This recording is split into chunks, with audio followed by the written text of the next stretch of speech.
Сённяшняя лекцыя арганізаваная лятучым універсітэтам, калі вы чулі пра такі, гэта лятучы універсітэт, гэта вот такая альтэрнатыва, можна так сказаць, такой афіцыйнай адукацыі, дзе можна атрымаць, ну, такія веды філасофскія, розныя, сучасныя. Вот Тацяна, я думаю, што болей пра гэта просто зараз. І кніжкі нам прывезлі, так што можна будзе таксама палістаць пра лятучы універсітэт. Вось.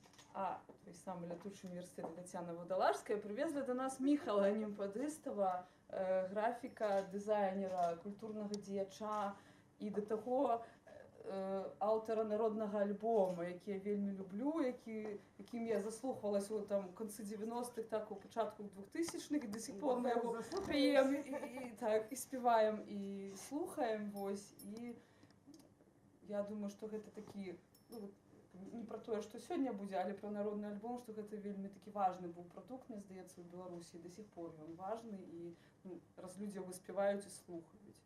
Вось аўтар вершаў і канцэпцыі. Калі у вас будуць пытанні, можаце таксама пра гэта і задаваць ўжо ў канцы. Ну вось, я вам так аддаю. Дзякую. Я яшчэ, можа, трохі некалькі словаў. Про лятучы універсітэт мы тут некалькі такіх буклетикаў прывезлі, вы можете пачытаць, ну і на сайце у нас знайсці. Калі вы набіраеце лятучы універсітэт, асабліва па-беларуску, больш нічога такога няма, все роўна, таму адназначна вы выйдзеце на наш сайт. Мы ўжо існуем больш, чым 6 гадоў, і гэта такая, нават не тое, што альтэрнатыва, гэта такая ініцыятыва, супольнасць, якая шукае, намацвае сучасную форму універсітэта. І змест адукацыі, і магчымасці супольнага мыслення. І у нас вельмі шмат розных фарматаў, ад публічных лекцый, канферэнцыяў, курсаў і гэтак далей. Але, можа, галоўнае, што прынцып, па якім мы працуем, гэта тое, што наша задача прывесці, узяць пад нейкую апеку беларускіх мысляроў, найвыбітнейшых, інтэлектуалаў, культурных дзеячаў, то бок тых, хто штосьці стварае праз мысленне, разуменне, і даць людзям доступ і магчымасць прыйсці і ў іх вучыцца, разам з імі размаўляць, разам з імі штосьці ствараць. І вось сёння адна з нашых такіх фарматаў публічных лекцый і абмеркаванняў, і Міхал Німпадыстаў гэта адна з галоўных персонаў нашай супольнасці, якраз чалавек, які можа, наўрад ці там прафесійна можна сказаць, што там ён выкладчык ці там мысляр па адукацыі. Нельга. Але з іншага боку, вось трошкі Аксана ўжо казала, мы разумеем, што вось пошук сябе, разуменне сябе, адбываецца праз абсалютна розныя мовы, формы і вось, візуальная, не толькі візуальная мова і форма, гэта таксама мысленне, спроба мыслення, і таму вельмі важна не адкідваць гэта, таксама ўцягваць у наше сучаснае разуменне. І вось сённяшняя лекцыя гэта такі працяглая серыя лекцый, якую мы назвалі «Уяўляючы Беларусь», і яна ўжо год амаль цягнецца, і там уже больш каля 2 десяткаў лекцыяў прайшло. І у чым сэнс гэтай лекцыі? У тым, што, я думаю, вы добра ведаеце, што вось гэтае супольнае уяўленне, яно вельмі стваральнае. Тое, што мы разам мыслім, уяўляем, яно фактычна стварае той сусвет, у якім мы жывем. І цяпер для той жа Беларусі, для нашага грамадства, для нашай культуры вельмі важна вось гэтая функцыя уяўлення. Бо жыць па нейкіх шаблонах немагчыма, бо мы ўсё ж унікальная культура і грамадства. Нам трэба нешта разумець на будучыню, разумець, адкуль мы ідзем, і вось гэтае супольнае ўяўленне, оно таксама адбываецца ў розных мовах. І вось Міхал у гэтым сэнсе, гэта якраз мова такая эстэтычная, гэта мова колераў, вобразаў, формаў, прасторы. І мне падаецца, яна з аднаго боку больш простая для ўспрымання, з другого боку, здаецца, не менш глыбокая і складаная для разумення. Я спадзяюся, што сёння мы будзем мець магчымасць разам распачаць гэты працэс уяўлення Беларусі, разумення сябе, пабудовы сябе. Калі ласка. Сказала уже, я выключаюсь, буду сидеть. Мне так значно прости, что я не профессийный выкладчик, не профессийный лектор. И хотя я останнім часом досить часто выступаю публично, тыя тэмы, якія мяне цікавяць першую чаргу, якія мне падаюцца актуальнымі. Гэта як бы тэма, якая называецца колер Беларусі, такая як бы она паэтычная і метафарычная, вельмі ёмкая і канкрэтна ні пра што не гаворыць, што меня як бы задавальняе. Я займаюся даўно ўжо. Я як бы гэту тэму ведаю добра, ведаю з розных бакоў, бо я як бы доўгі час прафесійна проста працаваў з колерам як каларыст. Ну, то бок абсалютна утылітарна.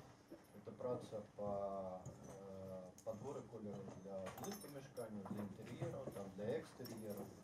Праца як бы з колерам як з фізічным аб'ектам, калі трэба нарисаваць, калі трэба пафарбаваць памяшканне так, каб яно запрацавала належным чынам.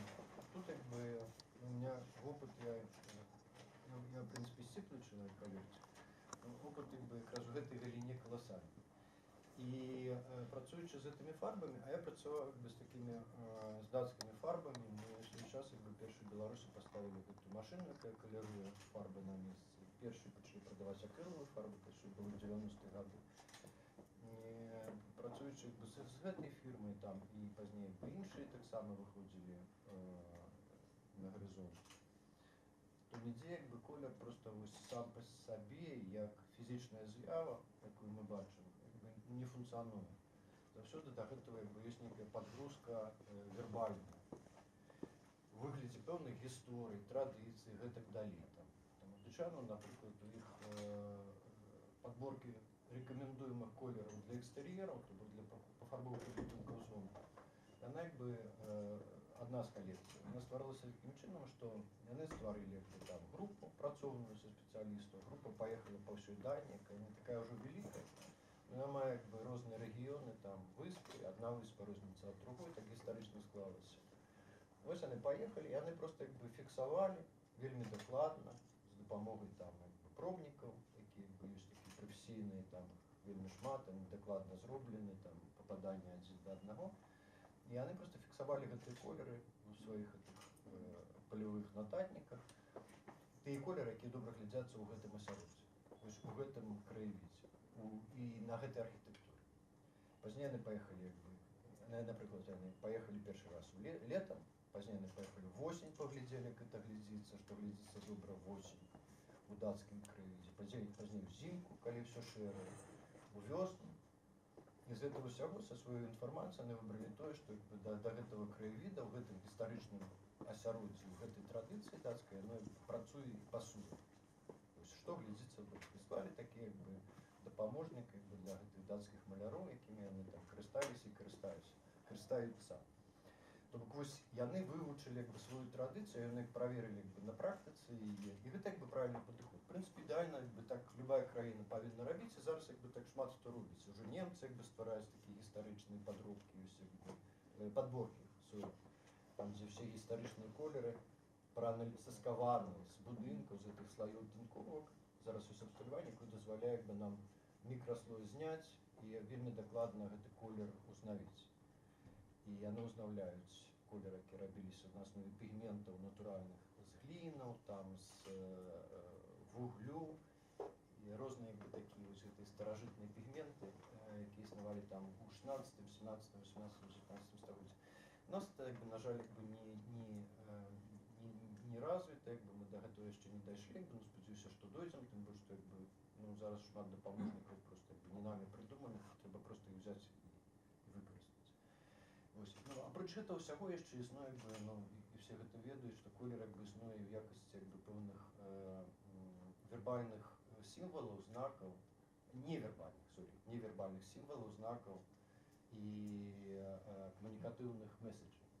То бок, калі мы бачым чырвоны колер, мы ведаем, што гэта як бы там расцярога, да, вот самы прымітыўны, што я магу там, што кожны можа прыгадаць, што белы гэта такая чысціня, узнёсласць, што чорны гэта жалобы і гэтак далей. І гэта таксама як бы в нейкім сэнсе гэта як бы звязана, гэта аб'ектыўны фактор, які звязаны з чалавечай псіхікай, фізіялогіяй чалавека і фізічнымі ўласцівасцямі колера як фізічнай з'явы. Ну, бо вядома, што гэта як бы проста хваля пэўная, якая адбіваецца святло, яке відбивається від різних речей, і ми бачимо це в вигляді кольору. І проти цього ще існує традиція, яка закладається у літературі, у релігії, у шмат яких діяннях, які створюють з цих кольорів або нечто значне у розумінні людей, або нечто таке абсолютно неважне і непотрібне. Це все можна назвати словом перцепція, сприймання кольору.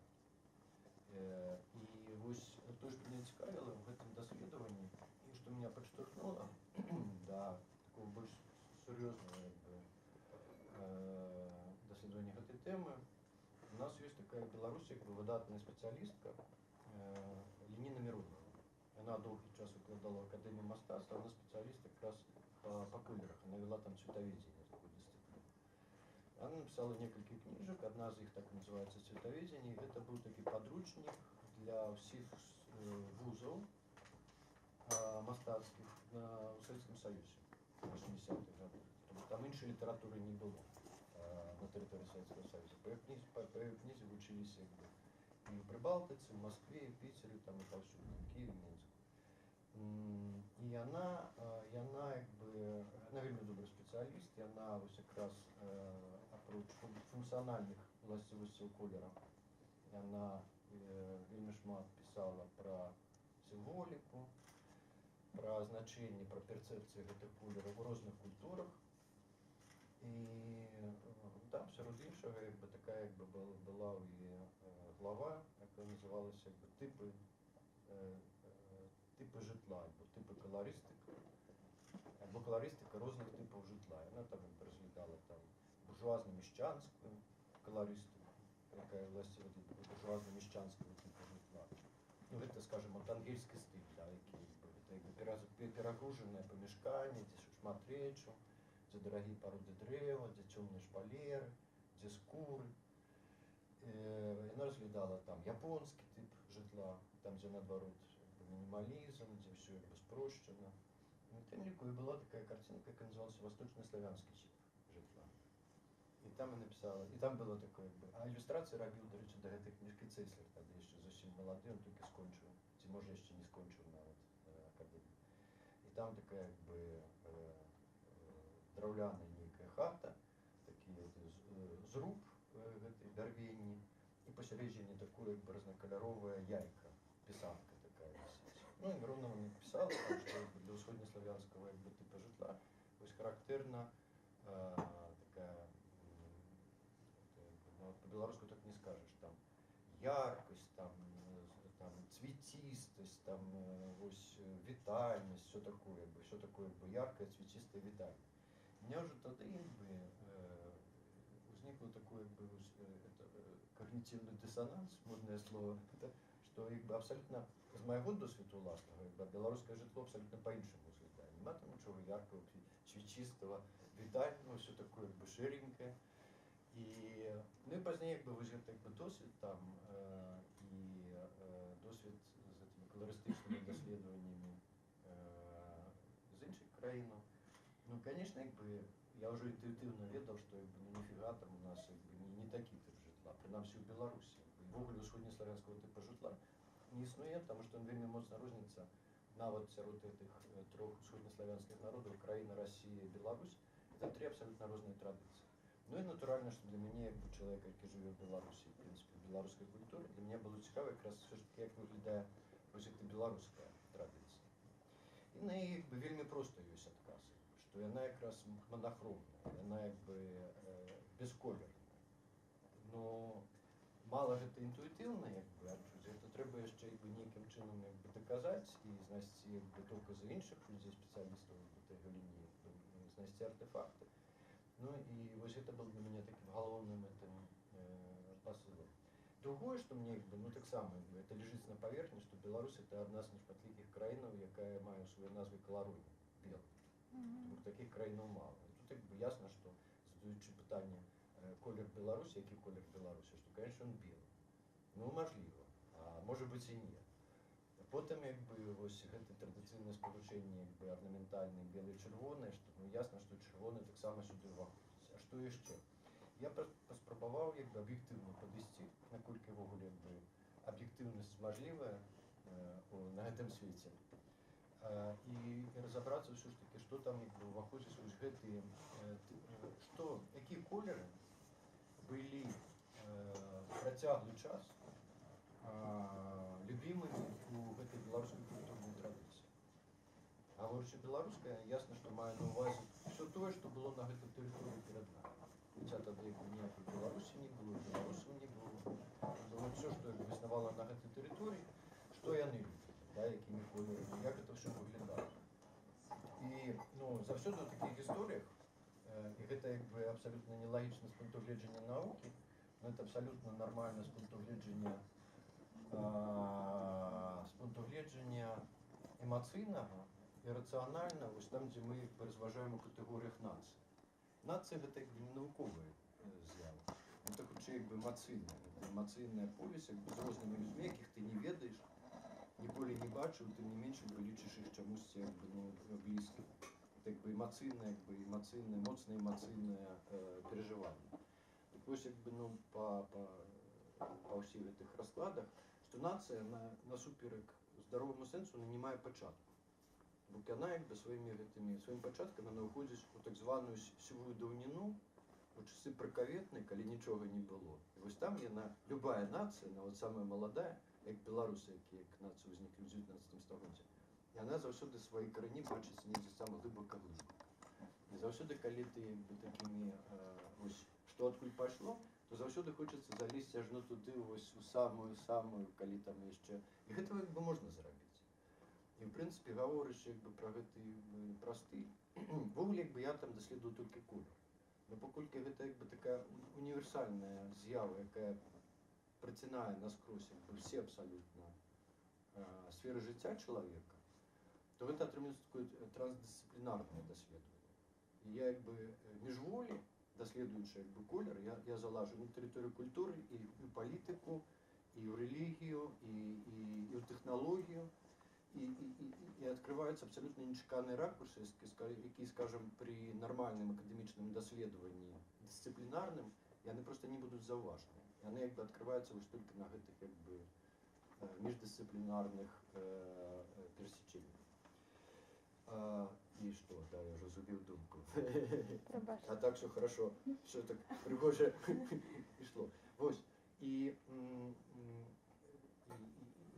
да, колер галоўны, но паколькі там у назве прысутнічае стыль, і стыль гэта яшчэ больш шырокі паняцце. Стыль яшчэ больш ёмкі ў тым сэнсе, што адпавядае вось гэтай тэме гаворкі, стиль и колер як частка ідэнтычнасці, або як складнік ідэнтычнасці. Все ж таки ясна, што стиль ён больш фармуе нашу ідэнтычнасць, чым колер. Колер адзін са складнікаў, адзін з кампанентаў. І гаворачы пра стылі, беларускі стыль. Сёння ўжо такое было пытанне, што беларускі стыль гэта умоўная назва, што беларускі мы бярем в кавычкі, што ніколі такого стыля не існавала, існаваць не магло. І мы гаворым, называем беларускім стылем все, што было тут перад намі, што мянялася адно за другім. Можам казаць пра стыль. Але зноў-такі можам казаць пра стылі толькі ад моманту, калі гэты стылі з'яўляюцца. Візантыйскі стыль, вось гэта першы стыль, які з'яўляецца на нашай тэрыторыі. Дагэтуль ёсць такі тэрмін паняты як археалагічная культура. Археалагічная культура не называецца стылем, хаця яна мае ярка акрэсленыя стылёвыя характарыстыкі. В прынцыпе, можна было б сказаць, што гэта пэўны стыль. Аднак стылі пачынаюцца з візантыйскага. Візантыйскі, готыка, раманскі, рэнесанс, барока, класіцызм, романтызм і там далей. Но яшчэ перад гэтымі археалагічнымі культурамі існавала проста геамарфалогія. Вот Таня ваша, што капаць, так капаць. Геамарфалогія, то бок калі тут не было людзей, тут была проста тэрыторыя. Яна такая, якая ёсць. У іншых краінах яна іншая. Вось гэта тэрыторыя беларуская, тэрыторыя, на якой знаходзіцца Беларусь, яна мае пэўныя характарыстыкі. Яна плоская. У нас гэты ўзвышшы зусім невялікі. Яна не мае знешняй мяжы ў выглядзе гораў, напрыклад. Што важна, бо супольнасці яны ўзнікаюць звычайна на такіх закрытых тэрыторыях. Вось в гарах там вельмі шмат народнасцяў. Там долина, гэта як бы асобная тэрыторыя, гэта асобная народнасць са сваімі традыцыямі. Тут вялікая тэрыторыя, яна адкрытая. В той же час яна залесеная, як бы яна лесная. Гэта таксама вельмі важна. Лесная прастора, як бы вот у археалогіі ёсць тэрмін сцепныя народы, лесныя народы. Яны як бы падзелены гэтай як бы мяжой як бы лесастэп і лес. І культура, якая ўзнікае на гэтых тэрыторыях, абсалютна розная. Это зразумела. Напрыклад, неаліт звычайна ўзнікае альбо з жывёлагадоўлі, гэта стэп, альбо з раслінаводства. Ну, так прынята в археалогіі, это не я придумал. Там, дзе добрыя глебы, там, дзе добра расце гаспадарчая культура.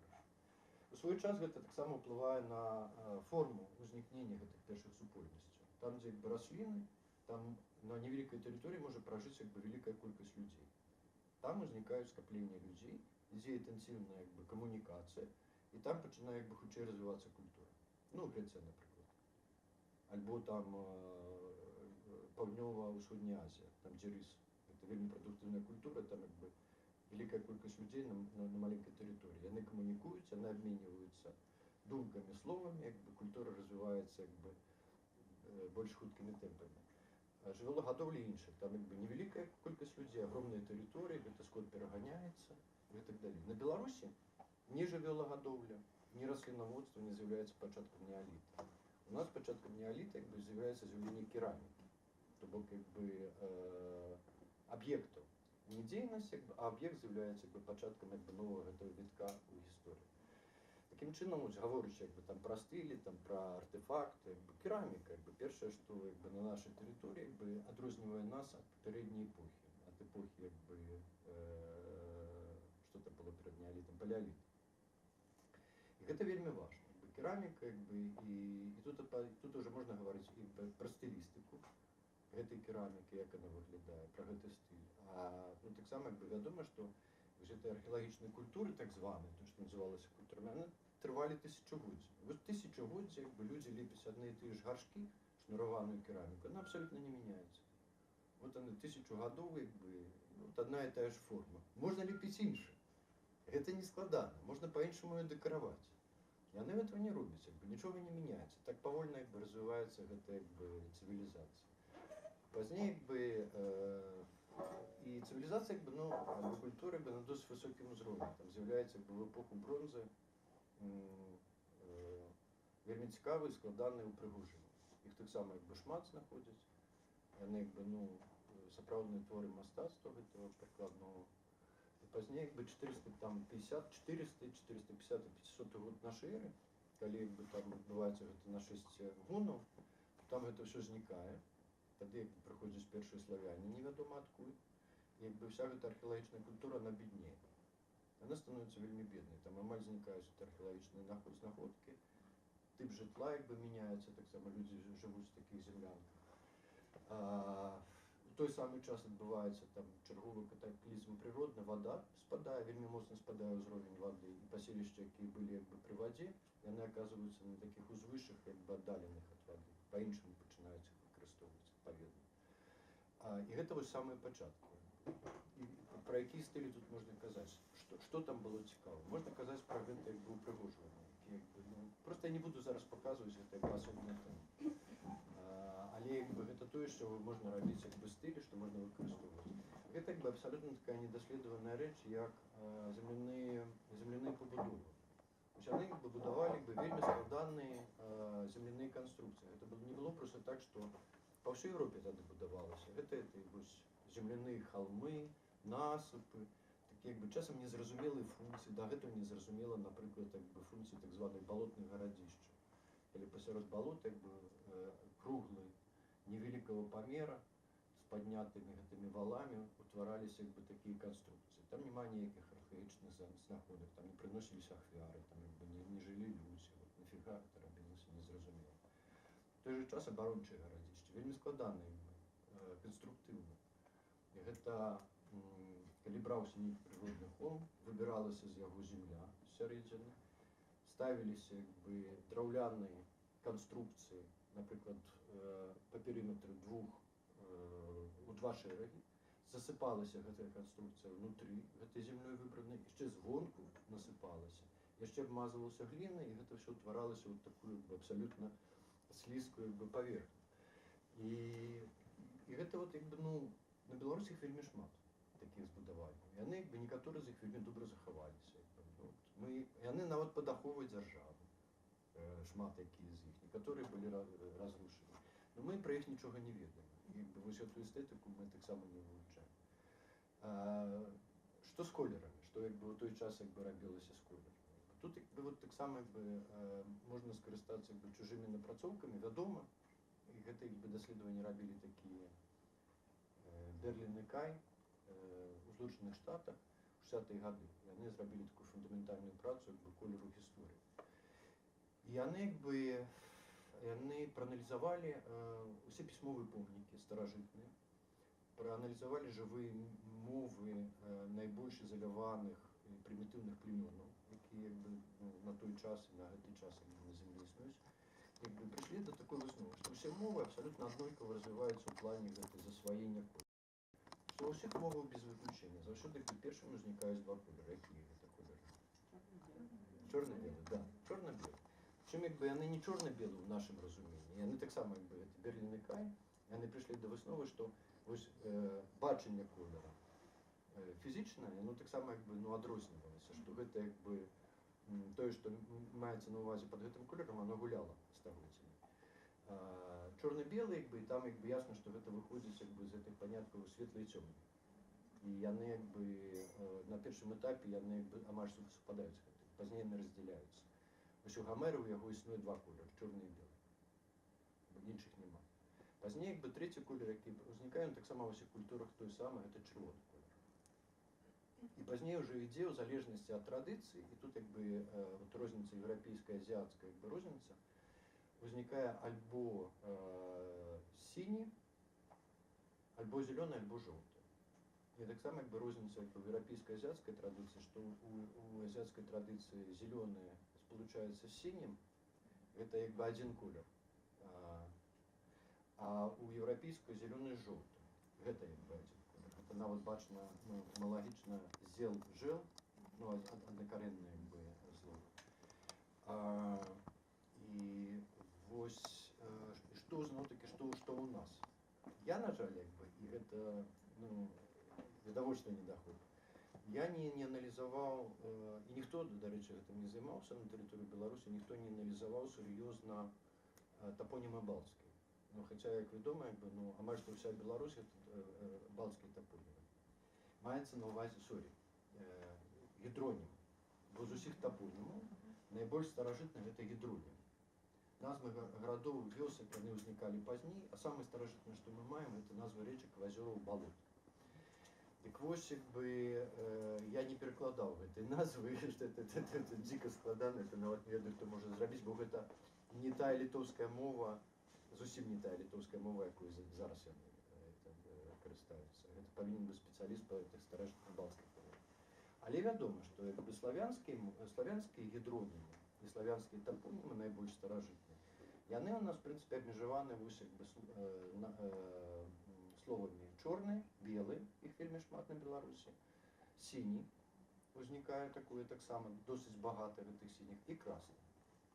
Чырвоных няма. Чырвоны з'явіўся значна пазней, гэта пазнейшае слово. Яно звязана з тэхналогіяй ўжо.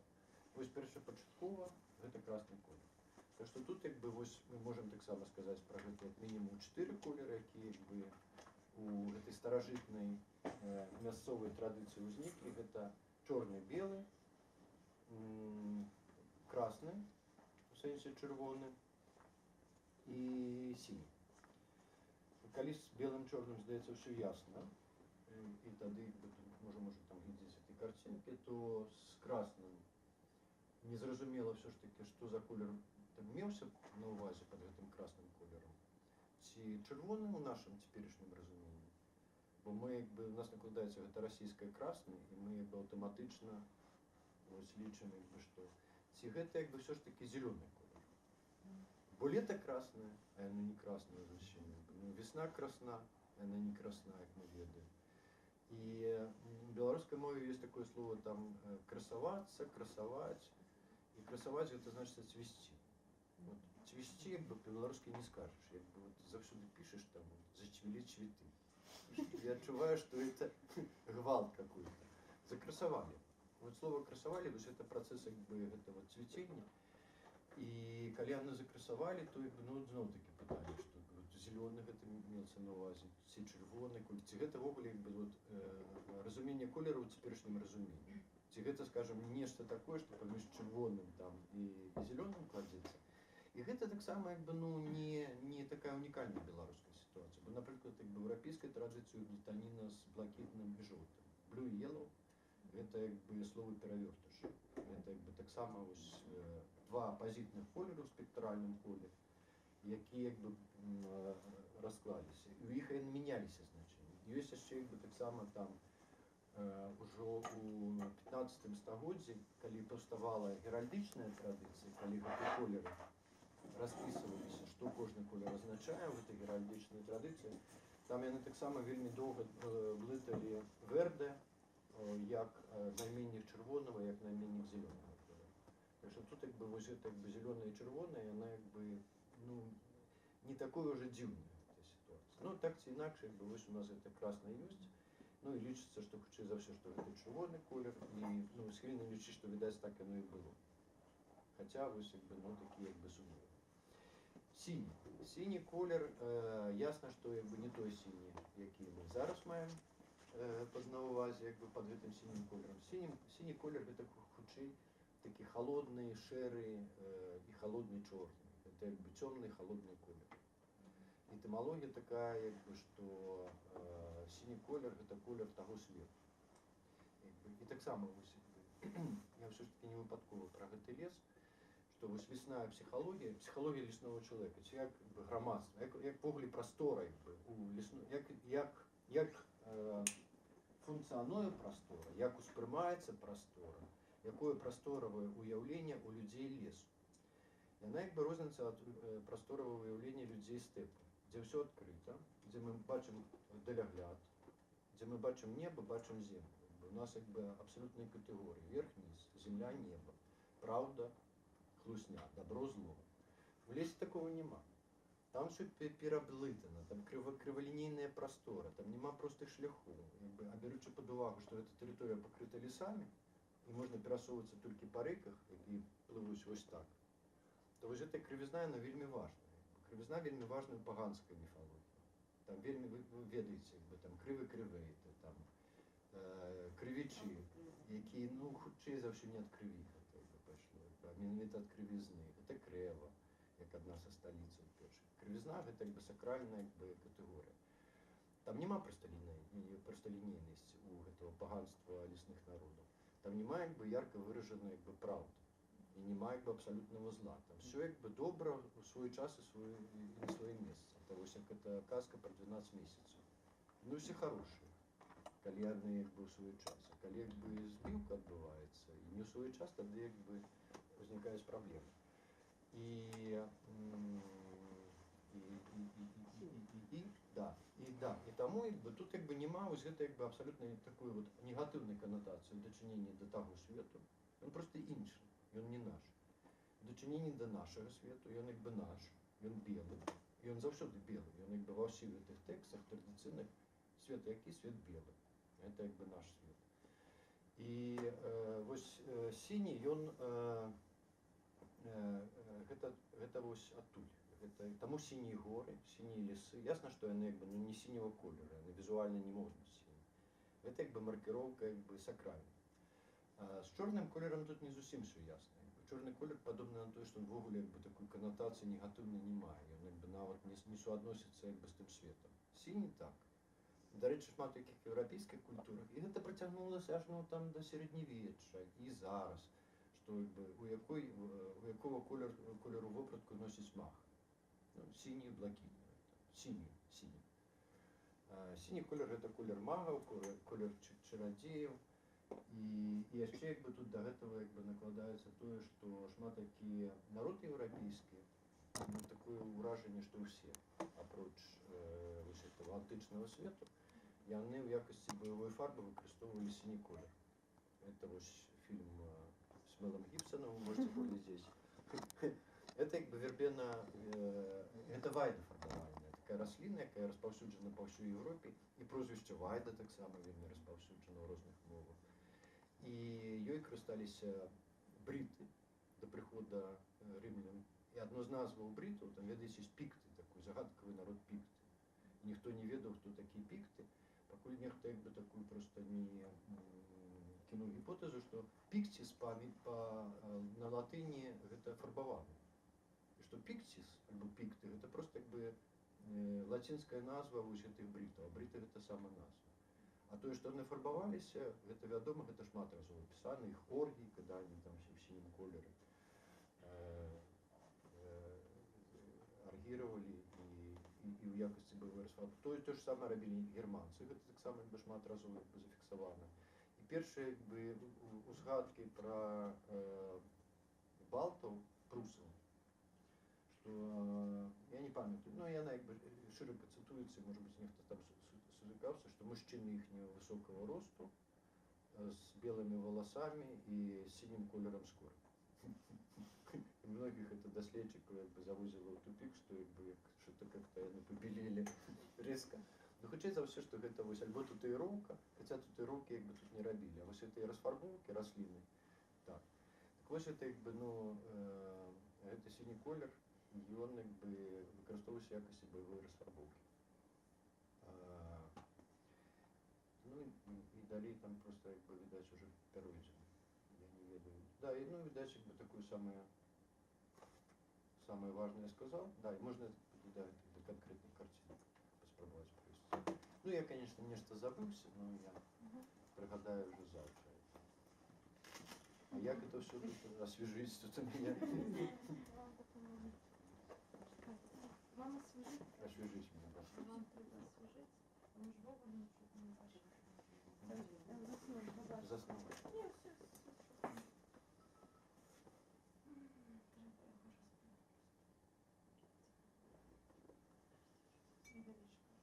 Я, может быть, вы бы хотели накіраваць там куды-нибудь у конкретное рэчышча размову? Может быть, нечто конкретно? Отлично. Да? Добре.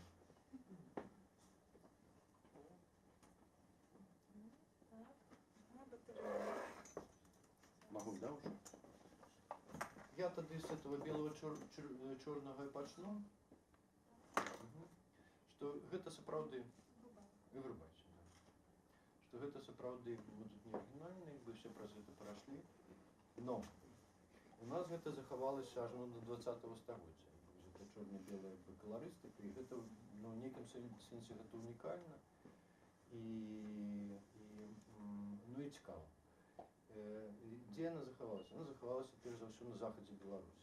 І яно амаль супадае з арэалам, на якім жылі яцвягі. Гэта можа быць выпадковае супадзенне. Ну, вось спадарня Лабачэўская. Лабачэўская, я лічу, найбольш сур'ёзны даследчык народнага мастацтва на Беларусі. Ну, ведаеце такое? Да. Читали? Ну, так, уверенно, да, уверенно отказываюсь.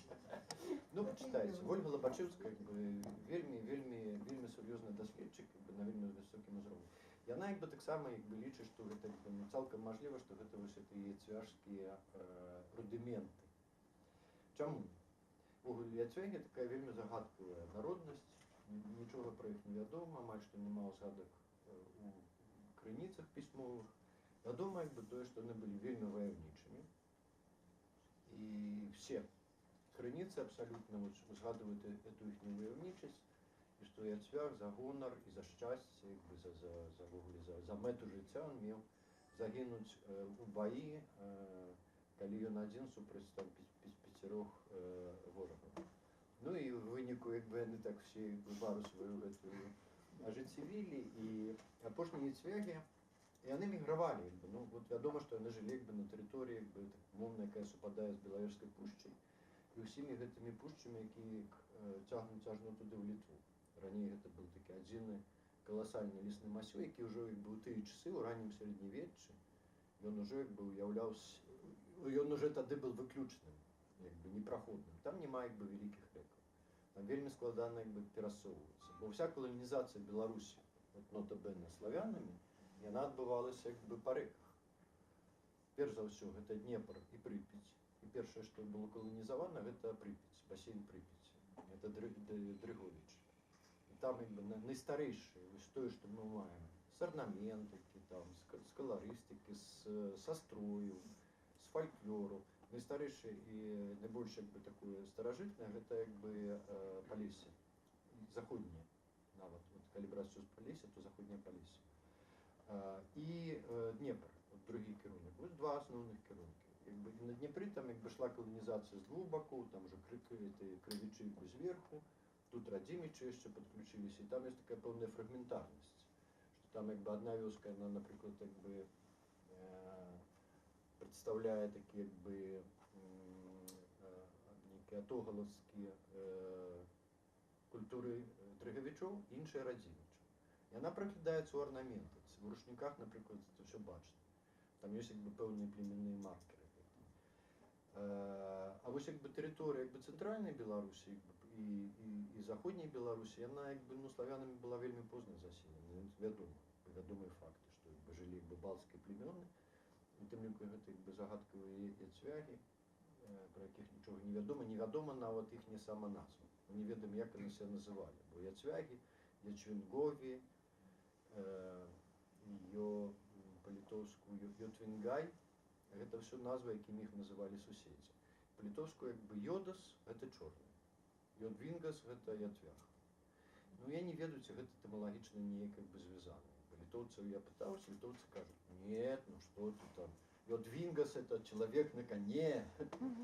Это, ну цалкам мажліва, што аж такое ваяўнічае племя, і оно цалкам магло як бы, ну, выкарыстоўваць якасці як бы тотемічнага колера, як бы там маркера, як бы чорны колер. Это абсолютно вот, абсолютно лагічна. Бо ўсё, што самыя ваяўнічыя племёны, яны робяць тое, што рабіць нельга. Яны пераступаюць стап. Вось гэта як бы там паляўнічыя за чалавечымі галовамі там Новай Гвінеі, яны ж не таму гэта робяць, што яны там любяць гэтыя головы. І людажэры не таму, племёны людажэры, што ім чалавечына падабаецца, таму што это нельга рабіць. Яны гэта робяць, дэманструюць тым, што яны вот такія адмарозкі, і што іх варта як бы, ну, просто баяцца. Таму тут гэта як бы, ну і тут глядзіце, як бы тут вельмі шмат гэтай вось, ці скажам, не вельмі, тут чорная кераміка. Ну ладно, чорная кераміка сустракаецца на ўсёй тэрыторыі Беларусі. Но гэта вось як бы канкрэтна з Бельска і гэта з Бельска. Это по той бок мяжы, но гэта таксама тэрыторыя яцвягаў. Гэта з Варшавскага этнаграфічнага музея, і гэта ўжо Саколка. Ну таксама чорная кераміка. Таксама чорная кераміка, я ведаю, там в Ракаве рабілася. Тут я упэўнены, таксама як бы рабілася чорная кераміка. Яна чорная, таму што это тэхналогія такая, это вядома. І гэта як бы яшчэ не паказальна. Но вось ужо як бы калі гэта са строем, да, і калі як бы чорна-белая арнаментыка ў строях, то гэта ўжо паказальна. Таму што як бы вся арнаментыка рэгламентаваная. Ну не можа быць як бы выпадковых колераў. Асабліва калі мы гаворым пра ткацтва, артефакты 19 стагоддзя і пачатку 20-го. Пазней там все пачало як бы проста маланкава мяняцца. Пазней ўжо няма пра што гаварыць. Вось гэта як бы калекцыя музея Лукініса в Лодзі. Калекцыя збіралася ў 20-30-х гады на заходнім Палесе, канкрэтна гэта паходзіць з вёскі Стратічы. Гэта недзе блізка Блеска. І гэта як бы унікальная абсалютна чорная-белая вышыўка. Гэта не вышыўка, сорі, гэта ткацтва. Гэта ткацтва. Гэта таксама вельмі важна. Вельмі важна, вось, калі ў нас зараз гэта вышыванкі, і ўсё, вышыванка это абсалютна як бы не беларуская, не традыцыйная тэхналогія. Это тэхналогія 20-го стагоддзя, якая дазваляе як бы вельмі шмат усяго там панавырабляць. У нас як бы якраз ткацтва. Гэта як бы больш старая тэхналогія. Гэта пераборнае ткацтва. Гэта тэхналогія як бы, ну, ранняго сярэднявечча, вельмі старажытная. Яны не дазваляюць рабіць як бы раслінныя ўзоры. Там заўсёды вся арнаментыка будзе як бы впісана ў крыж, касы і ромб. Яна ўся будуецца на аснове гэтых двух элементаў. І вось гэта все з этого са Стратічаў, ну выглядае абсалютна як бы ні на што не падобна, абсалютна афігіцельна. Прычым гэта як бы не вот бачна, паверце мне, як там спецыялісту па стылям, да, які з гэтым працуе, што гэта як бы, ну, прыдумаць самому вельмі складана, гэта не кампіляцыя. То бок гэта як бы, ну, паўтор таго, што як бы ўжо як бы бачана, так і працуе народнае мастацтва. Народнае мастацтва ніколі само нічога не прыдумвае. Яно заўсёды ретранслюе канон, які існаваў перад ім. Прыгожа не тое, што як бы, вось мне падаецца прыгожа, а прыгожа тое, што як рабілася раней. І гэта як бы прынцып функцыянавання вось гэтай як бы народнай традыцыі. У іх яшчэ ёсць як бы ў гэтых калекцыях як бы яшчэ ёсць як бы іншыя там прыклады, не ўсё там чорна-белае, але вось гэта як бы, ну, на мою думку, як бы вельмі такі паказальны. Шкада, што яны на Беларусі як бы невядомыя. Больш за тое, што вы бачыце, што гэта вось як бы фрагменты такія, які ткаліся спецыяльна для этнографаў. Ну, этнографы прыехалі, там паглядзелі і папрасілі проста зрабіць маленькі лапік, і яны такія зусім маленькія. Вот яны існавалі ў вялікіх гэтых памерах. Яны звычайна выкарыстоўваліся не ў якасці вопраткі, а ў якасці элементаў там для жытла. Гэта капы розныя, кілімы і так далей. Ну вот ёсць таксама рушнік чорна-белы, іх не так шмат. Больш за тое, што гэта паходзіць з того самого з Беліцы, з Падгор'я, і крыху не впісваюцца в эту мою канцэпцыю. Но не впісваюцца, дык не впісваюцца, значыць нет. І вось гэта як бы таксама чорна-белая як бы каларыстыка, і гэта ўсё як бы ўжо там пазнейшае ўсё, это 19-е там стагоддзе, нават 20-е. Гэта тое, што рабілася пад уплывам, кантролем на замову і з дапамогай прафесійных этнографаў. Это ў заходняй Беларусі было вельмі распаўсюджана, у Рэчы Паспалітай, у другой, была вельмі добрая школа этнографаў, якая паўстала ў першую чаргу на аснове віленскай школы. У Вільні была вельмі моцная, перадавая як бы, на такім сусветным узроўні гэта як бы школа этнографаў, і яны як бы пазней паўстала і ў Варшаве, і пад уплывам, скажем, настолькі як бы гэта ўсё было добра распрацавана, лагічна і разумна, што Рэч Паспалітая другая, она першая ў свеце прыняла закон, які рэгламентаваў, ствараў як бы прэферэнцыі і спрыяльныя ўмовы з гэтым народным промыслам. Ну, тут таксама асобная тэма. Так што там як бы, ну, шмат чаго як бы рабілася ўжо на замову. Вось гэта, напрыклад, это ввогуле шоўк, і гэта ткалася як бы 20-30-е гады, відавочна на продаж, але вось, ну, такі арнаментыка гэта як бы захоўваецца, і вельмі шмат. Таксама прыгадаецца вось гэта як бы яйкі Сапоцкіна. Вось Сапоцкіна, або гарадзенскія яйкі, пісанкі. Вось яны як бы выкарыстоўваюць гэтую чорна-белую, традыцыйна выкарыстоўваюць чорна-белую каларыстыку для велікодных яек, що таксама вельмі дзіўна. Я не ведаю, я нідзе ў свеце як бы чорна-белых яек велікодных не сустракаў. Ну, можна яшчэ прыгадаць там гэтую гістарычную назву Чорная Русь, якая невядома, ці ўвогуле як бы яна калі-небудзь існавала як назва, ці гэта выдумка картографаў, бо паводле белага, хутчэй за ўсё, гэта проста выдумка картографаў, што калі існавала белая Русь і чырвоная, бо яны рэальна існавалі, то Чорная Русь, она нідзе не ўзгадваецца як бы ў дакументах, но ёсць на картах. Ну, раз ёсць белая, ёсць чырвоная, ну, так павінна ж недзе там быць чорная, і где-то он там ее там пририсовывает.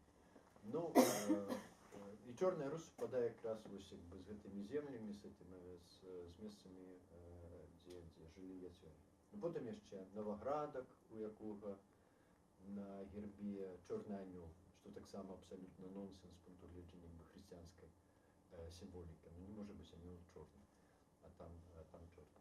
Ну і вось гэтыя ўсе рэчы. І таму вось як бы, ну, мне падаецца, што вось гэта як бы чорна-белае спалучэнне як бы цікава. Гэта кафля ўжо рэнесансныя.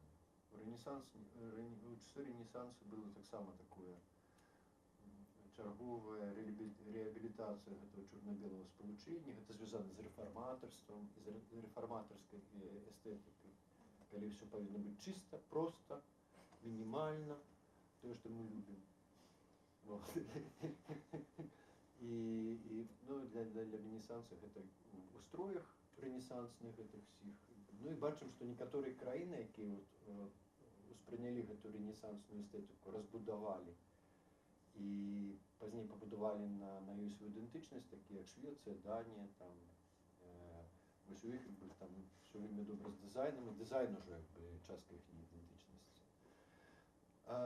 Далей тут я вельмі шмат всего я пропускаю, любимого мной. Вот Таня Чорнобрес, бачыце. І на чым мне яшчэ як бы...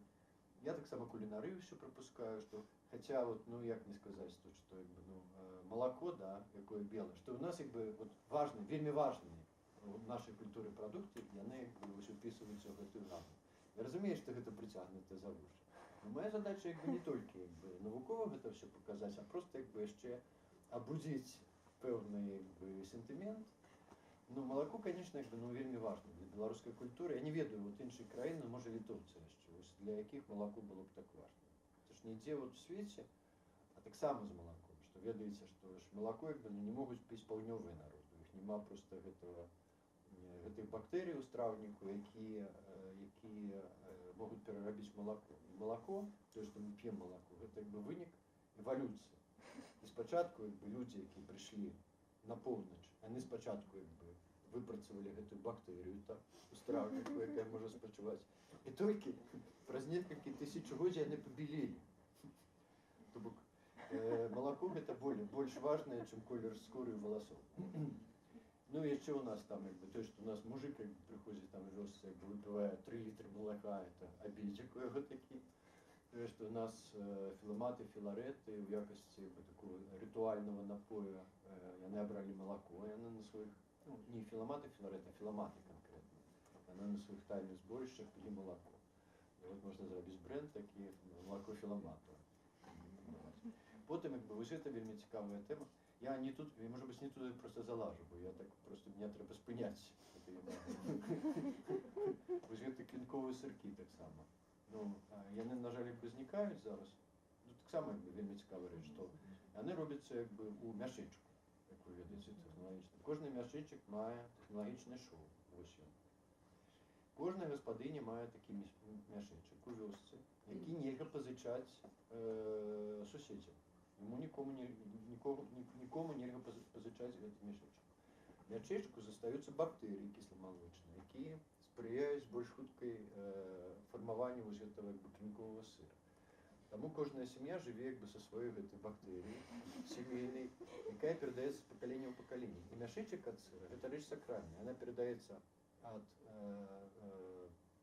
не ад дарсы, яна перадаецца ад бабулі ўнучцы праз пакаленне.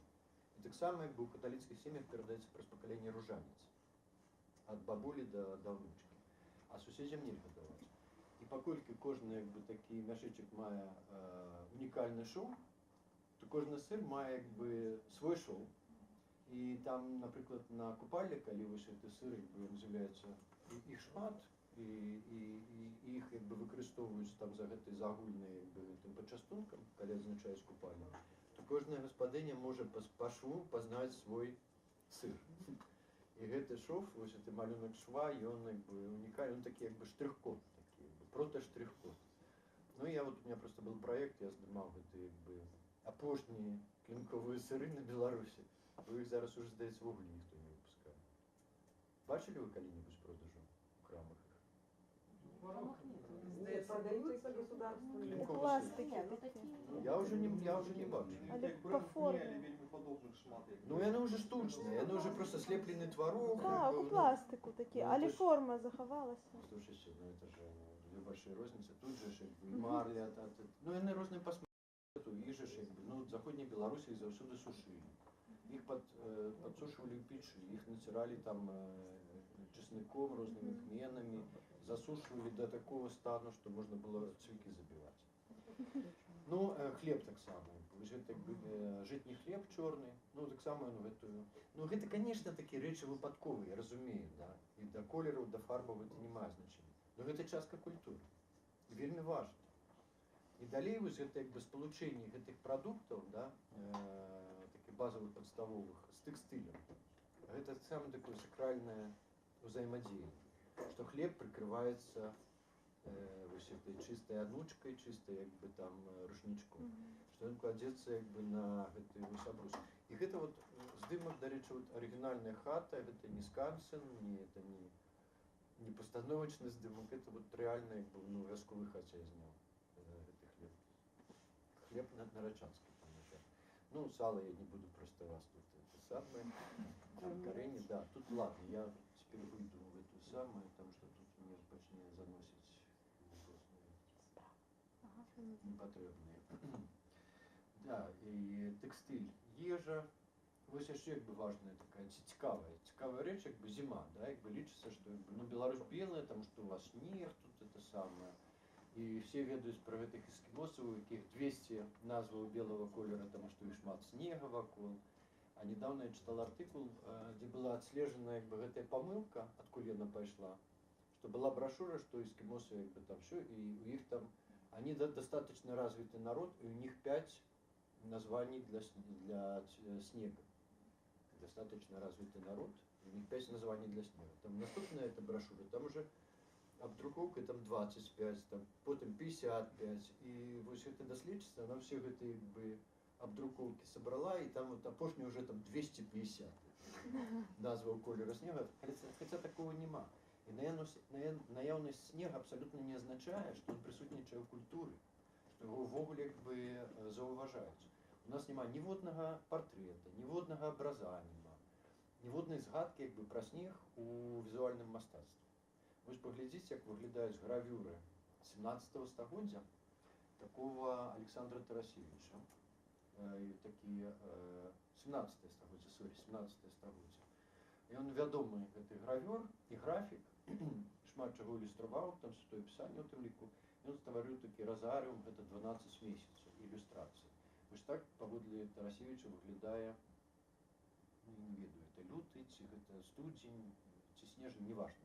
Вот так вот зима выглядае, да, вот покажите, где тут снег.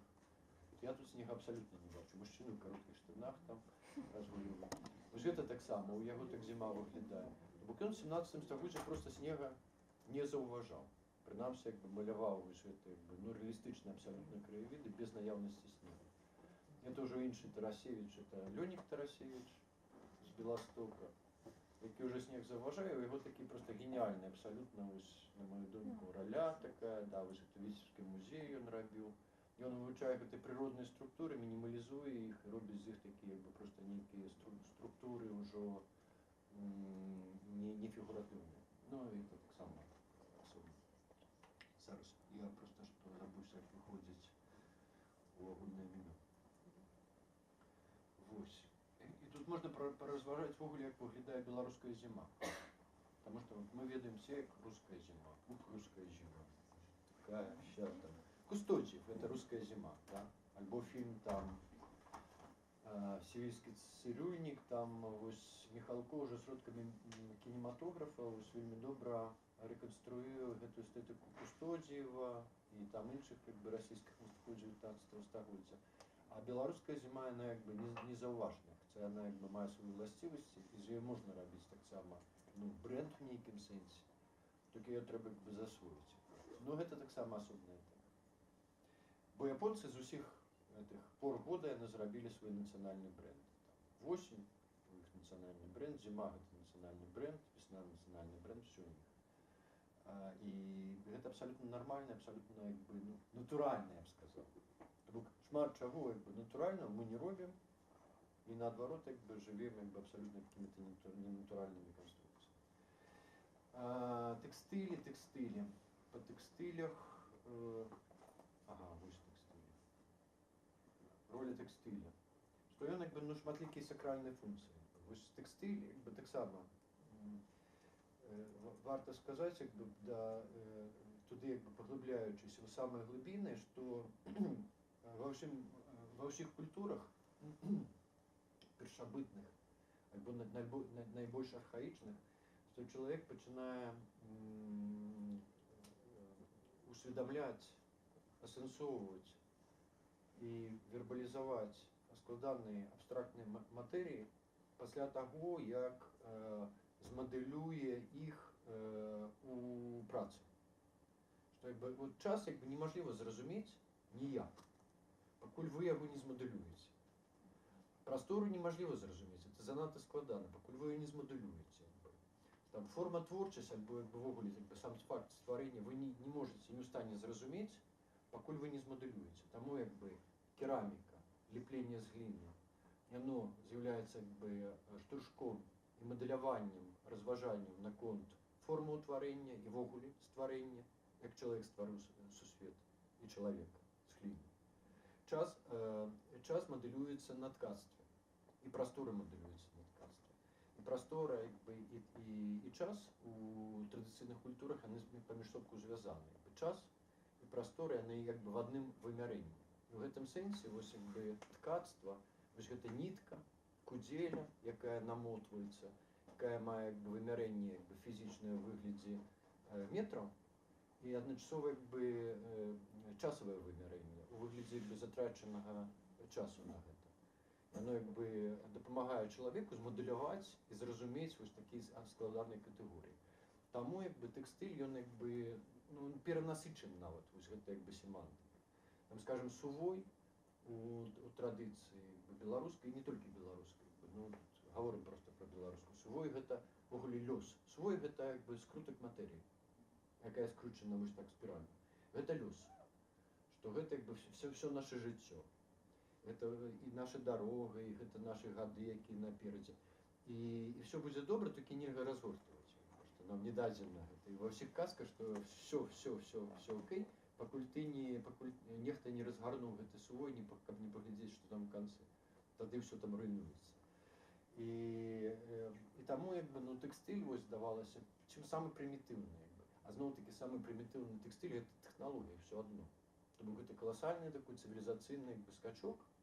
Калі чалавек як бы прыдумвае гэты кросны механізмы, каб гэта ўсё зрабіць. Бо перад тым, як узніклі гэты механізмы і кросны, ведаеце, гэта было як бы групавое дзеянне такое, рытуальнае. Станавіліся як бы жанчыны, бралі гэты ніткі і пераступалі проста, імітуючы гэта дзеянне кросна.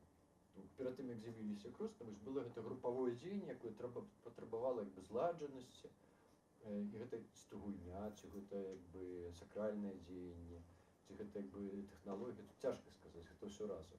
А яшчэ перад гэтым як бы ткацтва гэта плеценне проста. Самае як бы старажытнае гэта плеценне з гэтых карэньчыкаў, ветачак, вось гэта як бы арганізацыя прасторы. Таму як бы вось гэта здавалася зусім такі простыя матэрыялы, яны заслугоўваюць павагі і такого як бы стаўлення сур'ёзнага. Такім чынам як бы тэкстылі, рушнікі. Рушнік як бы найбольш сакралізаваная частка як бы з усіх гэтых тэкстыльных вырабаў. Не толькі там выціраюць рукі, як бы шмат дзе, і тут вы можете самі дадумаць. І вот адна з гэтых традыцый гэта павязанне гэтых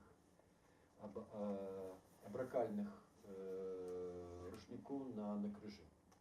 Мне таксама цікавіць гэта як арт-аб'ект, бо яны навязваюцца, яны як бы выбельваюцца дажджамі і сонцам. У тэхналогіі выбельвання льна, там будзе наступная карцінка, вельмі проста. І гэта ўсё як бы выглядае як такі арт-аб'ект. Зараз там, дарэчы, з'явілася такая сумасшедшая нейкая цётка, якая з тряпачак робіць такія розныя тыя самыя, яна вельмі дарагая, а яна і памёрла яшчэ на шчасце, так што там могуць там этой працы до небёса ускочили кошты. И там все критики гадают, там, вот это же новое слово в мастацтве, это скульптура, это что? И это выглядает приблизно вот как эти абрикальные крыши наши. Только тут еще час, и задействуем. Вот так это выбеливается. Это, вельми простая технология. Это коли льняное полотно, оно опускается в воду, мочится и кладется на солнце. Мочится и кладется на солнце. І в залежнасці ад таго, колькі разоў вы паклалі ў ваду і паклалі на сонца, яно як бы больш ці менш белае. І гэта як бы геніальна проста. Але гэта патрабуе пэўных высілкаў. Таму гэта кажа пра тое, што выбельванне палатна мела эстэтычную функцыю. Яна утылітарнай функцыі не мае, яна хутчэй брудзіцца. Таму функцыя як бы эстэтычная, а у часы старажытныя заўсёды эстэтычная функцыя павязана з сакральнай. Яны як бы непарыўныя. Там як бы эстэтычная і сакральная як бы звязаны. Вось так. Это здымкі таксама, дарэчы, Палесся, Зофіі Хаментовскай, 30-е гады. Вось тэкстыль, вось это здавалася пахаванне, это не пахаванне, это Лянкевіча фоты. У нашы дні гэта абряд абряд, як ж називається, переноситься в огонь з хати в хату. Так само недзе на Палесе ён здымаў, і там в якасці вось гэтага шляху, па якім рухаецца вагонь, які несе чалавек, ясна. Ён як бы маркіруецца вось гэта як бы льняным такім палотнішчам. Таксама вельмі цікава, што як бы ў традыцыйнай культуры на Палесе зноў такі. На Палесе это рэгіён такі найбольш ізаляваны, дзе мала што мянялася, дзе як бы гэты хрысціянскі як бы традыцыі як бы не ведаюць яны ввогуле туды прыйшлі. Белы колер у якасці жалобнага колера выкарыстоўваўся. Это 89 год, Хатыніченко, Ганцавецкі раён, здымкі Раманюка, дзе прыкрывалася. Вось гэта як бы яшчэ больш даваенны як бы здымак, калі жанчыны ідуць як бы пахаванне, несуць труну, і жалобныя хусткі ў іх белыя. Ну, альбо тут прикрываецца труна, но яшчэ Романюк піша там, Міхась Романюк у кнізе гэтай «Беларускія крыжы», у яго там цэлая як бы прысвечана глава вось гэтаму як бы традыцыі пакрывання магілаў белымі тэкстылямі. І белы колер выкарыстоўваўся ў якасці пахавальнага. Зноў-такі пытанне, што ці тут як бы, у дадзеным выпадку можна казаць пра жалобу, ці як бы надаецца як бы такі панятак як жалоба да гэтай традыцыі паганскай. Бо паганскае як бы пахаванне, яно як бы яно як бы іншы сэнс мае. То бок проста чалавек як бы сыходзіць з гэтага свету да дзядоў у выраб. Ну і ў гэтым нічога такого жалобнага няма. Но традыцыя як бы хрысціянская з культам смерці, які таксама вядома, калі ўзнік і чаму ўзнік, это як бы канец Рымскай імперыі, не самы пачатак узнікнення хрысціянства, это як бы трэба было пачакаць. Вось гэты колер, чорны колер як колер жалобы, гэта і адпаведна з гэтага ідэал беларуску не скажаш нават, умерщвлення як бы плоці, што плоть як бы павінна памерці яшчэ як бы да смерці фізічнай, і чорны колер дапамагае гэтаму, гэта ўсё як бы смерць, жалоба, як бы умерщвленне такое, і гэта, ну, адпаведна гэты колер жалобы, як тут на карцінкі, і гэта тут відаць таксама гэты колер, а это можа і нават не жалоба, а просто вот так вот красиво і прилично так адзявацца замужнім кабетам. І адпаведна ўсе гэты манаскі як бы строі, якія, як ведаем, як бы рэгламентаваны каларыстычна. Вот таксама як бы калі браць як бы гаварыць пра стыль і спрабаваць уявіць гэтую Беларусь сярэднявечную, то ну, трэба як бы мець на ўвазе, што прысутнасць вось гэтых шматлікіх манаскіх ардыноў на Беларусі, яна як бы ну агромная. У кожным горадзе некалькі такіх кляштароў, некалькі манаскіх ардыноў, якія маюць як бы сваю гэтую каларыстычную маркіроўку, звычайна там чорную, брунатную, але як бы шэрую, белую. І яны таксама прысутнічаюць в гэтай гарадской прасторы. І там ужо колер працуе проста як інфармацыйны маркер, як камунікатыўны маркер. Ну вот, і гэта ўсё такое. Езуіты, да, і вот сармацкі партрэт. Сарматызм увогуле як з'ява баракальная на Беларусі, як рэгіянальны як бы гатунак гэтага як бы барока. Для сармацкага партрэта заўсёды будзе чорны фон, ну заўсёды будзе чорны фон сармацкага партрэта. І ён як бы з аднаго боку ён як бы стварае вось гэта як бы відаць уяўленне сарматаў пра тое, як павінна выглядаць як бы сапраўдны шляхціц на чорным фоне такім трагічным. І ён як бы ну пераклікаецца таксама з гэтымі канонамі барока, тэатральным мастацтвам. Бо барока яно такое як бы ну тэатральнае вельмі. Яно рухомае, яно драматычнае, яно як бы эмацыйнае. І чорны колер, ён як вядома любому як бы тэатралу, Оксана, может быть, я ошибаюсь, что чорны фон ён заўсёды стварае вось гэту як бы тэатральнасць, такую драматызм. Таму як бы все сармацкія партрэты, яны, ну я не ведаю выключэнняў, яны на чорным фоне. Таксама як бы вось эта сармацкая культура, як бы з аднаго боку гэта культура жывая, гэта п'янкі, гулянкі, гэта пабойкі, бойкі, гэта культ як бы ваяра, які не заўсёды як бы ну, быў ваяром насамрэч, зачастую проста імітаваў гэтую сваю ваярскасць з дапамогай гузікаў і шаблі. Пры гэтым як бы ну такое вельмі сур'ёзнае стаўленне да смерці і смерць як частка як бы жыцця. То бок как бы ну вось весь час эта смерць як бы прысутнічала ў штодзённым жыцці. І гэта абсалютна як бы вось распаўсюджаная традыцыя, калі труна рыхтавалася загадзя, калі там уже месца на могілках там праплучана, калі і гэта трумны партрэт як бы таксама вось не унікальная, але вельмі рэдкая традыцыя у еўрапейскай культуры, калі пры жыцці замаўляўся партрэт трумны. На Беларусі яны амаль не захаваліся, як бы ну у Польшы іх досыць багата, у Літве багата, у нас іх панішчылі проста атэісты. Рабіўся партрэт, падчас пахавання ён умацоўваўся на тарцы труны, таму ён звычайна альбо 8-гранны, альбо круглы, і пазней ён вывешваўся ў касцёле ўжо пасля гэтага пахавання. Вось як бы ну таксама як бы вот эти труненныя партрэты. І вось што цікава, што вось традыцыя габрэйская вось гэтай чорнай вопраткі, якая мала таго, што як бы нам падаецца такой як бы ну заўсёднай, дык яшчэ як бы ну і яны самі кажуць, што гэта артадоксы, што гэта абсалютна як бы ну не скажем не традыцыйная форма адзення, а наадварот гэта пратэстантызм габрэйскі, які ўзнік у канцы 18 стагоддзя як працяг пратэстантызму еўрапейскага, гэтага хрысціянскага. Бо дагэтуль габрэі апраналіся як бы ну такія пасястыя як бы рознакаляровыя вопраткі, халаты. І дарэчы, вось эта пасястасць, она як бы ну была прычынай пасястасць габрэйскай адзення была прычынай таго, што як бы ну шмат казалася каталіцкімі іерархамі ў Ріме на ўзроўні, што каб выключыць паскі з вопраткі святароў каталіцкіх. Ну пра гэта ўжо ніхто не памятае, гэта падаецца ввогуле такім крэйзі. Але яны взялі гэтую чорную вопратку, гэта быў пратэстантызм габрэйскі, і яна была взята як сімвол жалобы па страце великого храма. І толькі як бы ну ў 19 стагоддзі она распаўсюджваецца, робіцца паўсямесна і паўсядзённа, і цяпер успрымаецца як такой як бы ну маркер этнічны, канфесійны, нацыянальны, хаця гэта вось як бы ну таксама адгалоскі пратэстантызму. Ну таксама як бы проста што вот проста звярніце ўвагу, да, як бы тут ніякай нагрузкі няма, но в слуцкіх паясах, які каларыстычна геніальна абсалютна зроблены. Трэба сказаць, што этот Ян Маджарскі, які рабіў дызайн на слуцкіх паясоў, ён абсалютна геніальны каларыст, дэкаратар, там тэхнолог, прадзюсер і ўсё такое іншае.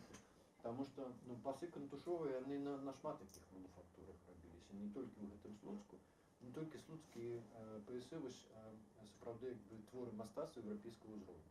Усе астатнія як бы ну там не дацягнута, не дароблена. І ён вельмі часта як бы ўжывае вось гэты чорны колер зноў-такі з тым самым эфектам стварэння гэтай каларыстычнай напругі. Бо калі у вас этот, скажем там, вам трэба некалькі колераў спалучыць, то каб іх спалучыць, нават як бы цяжка спалучальны колеры, то туды дадаецца чорны, і ён гэта ўсё збірае.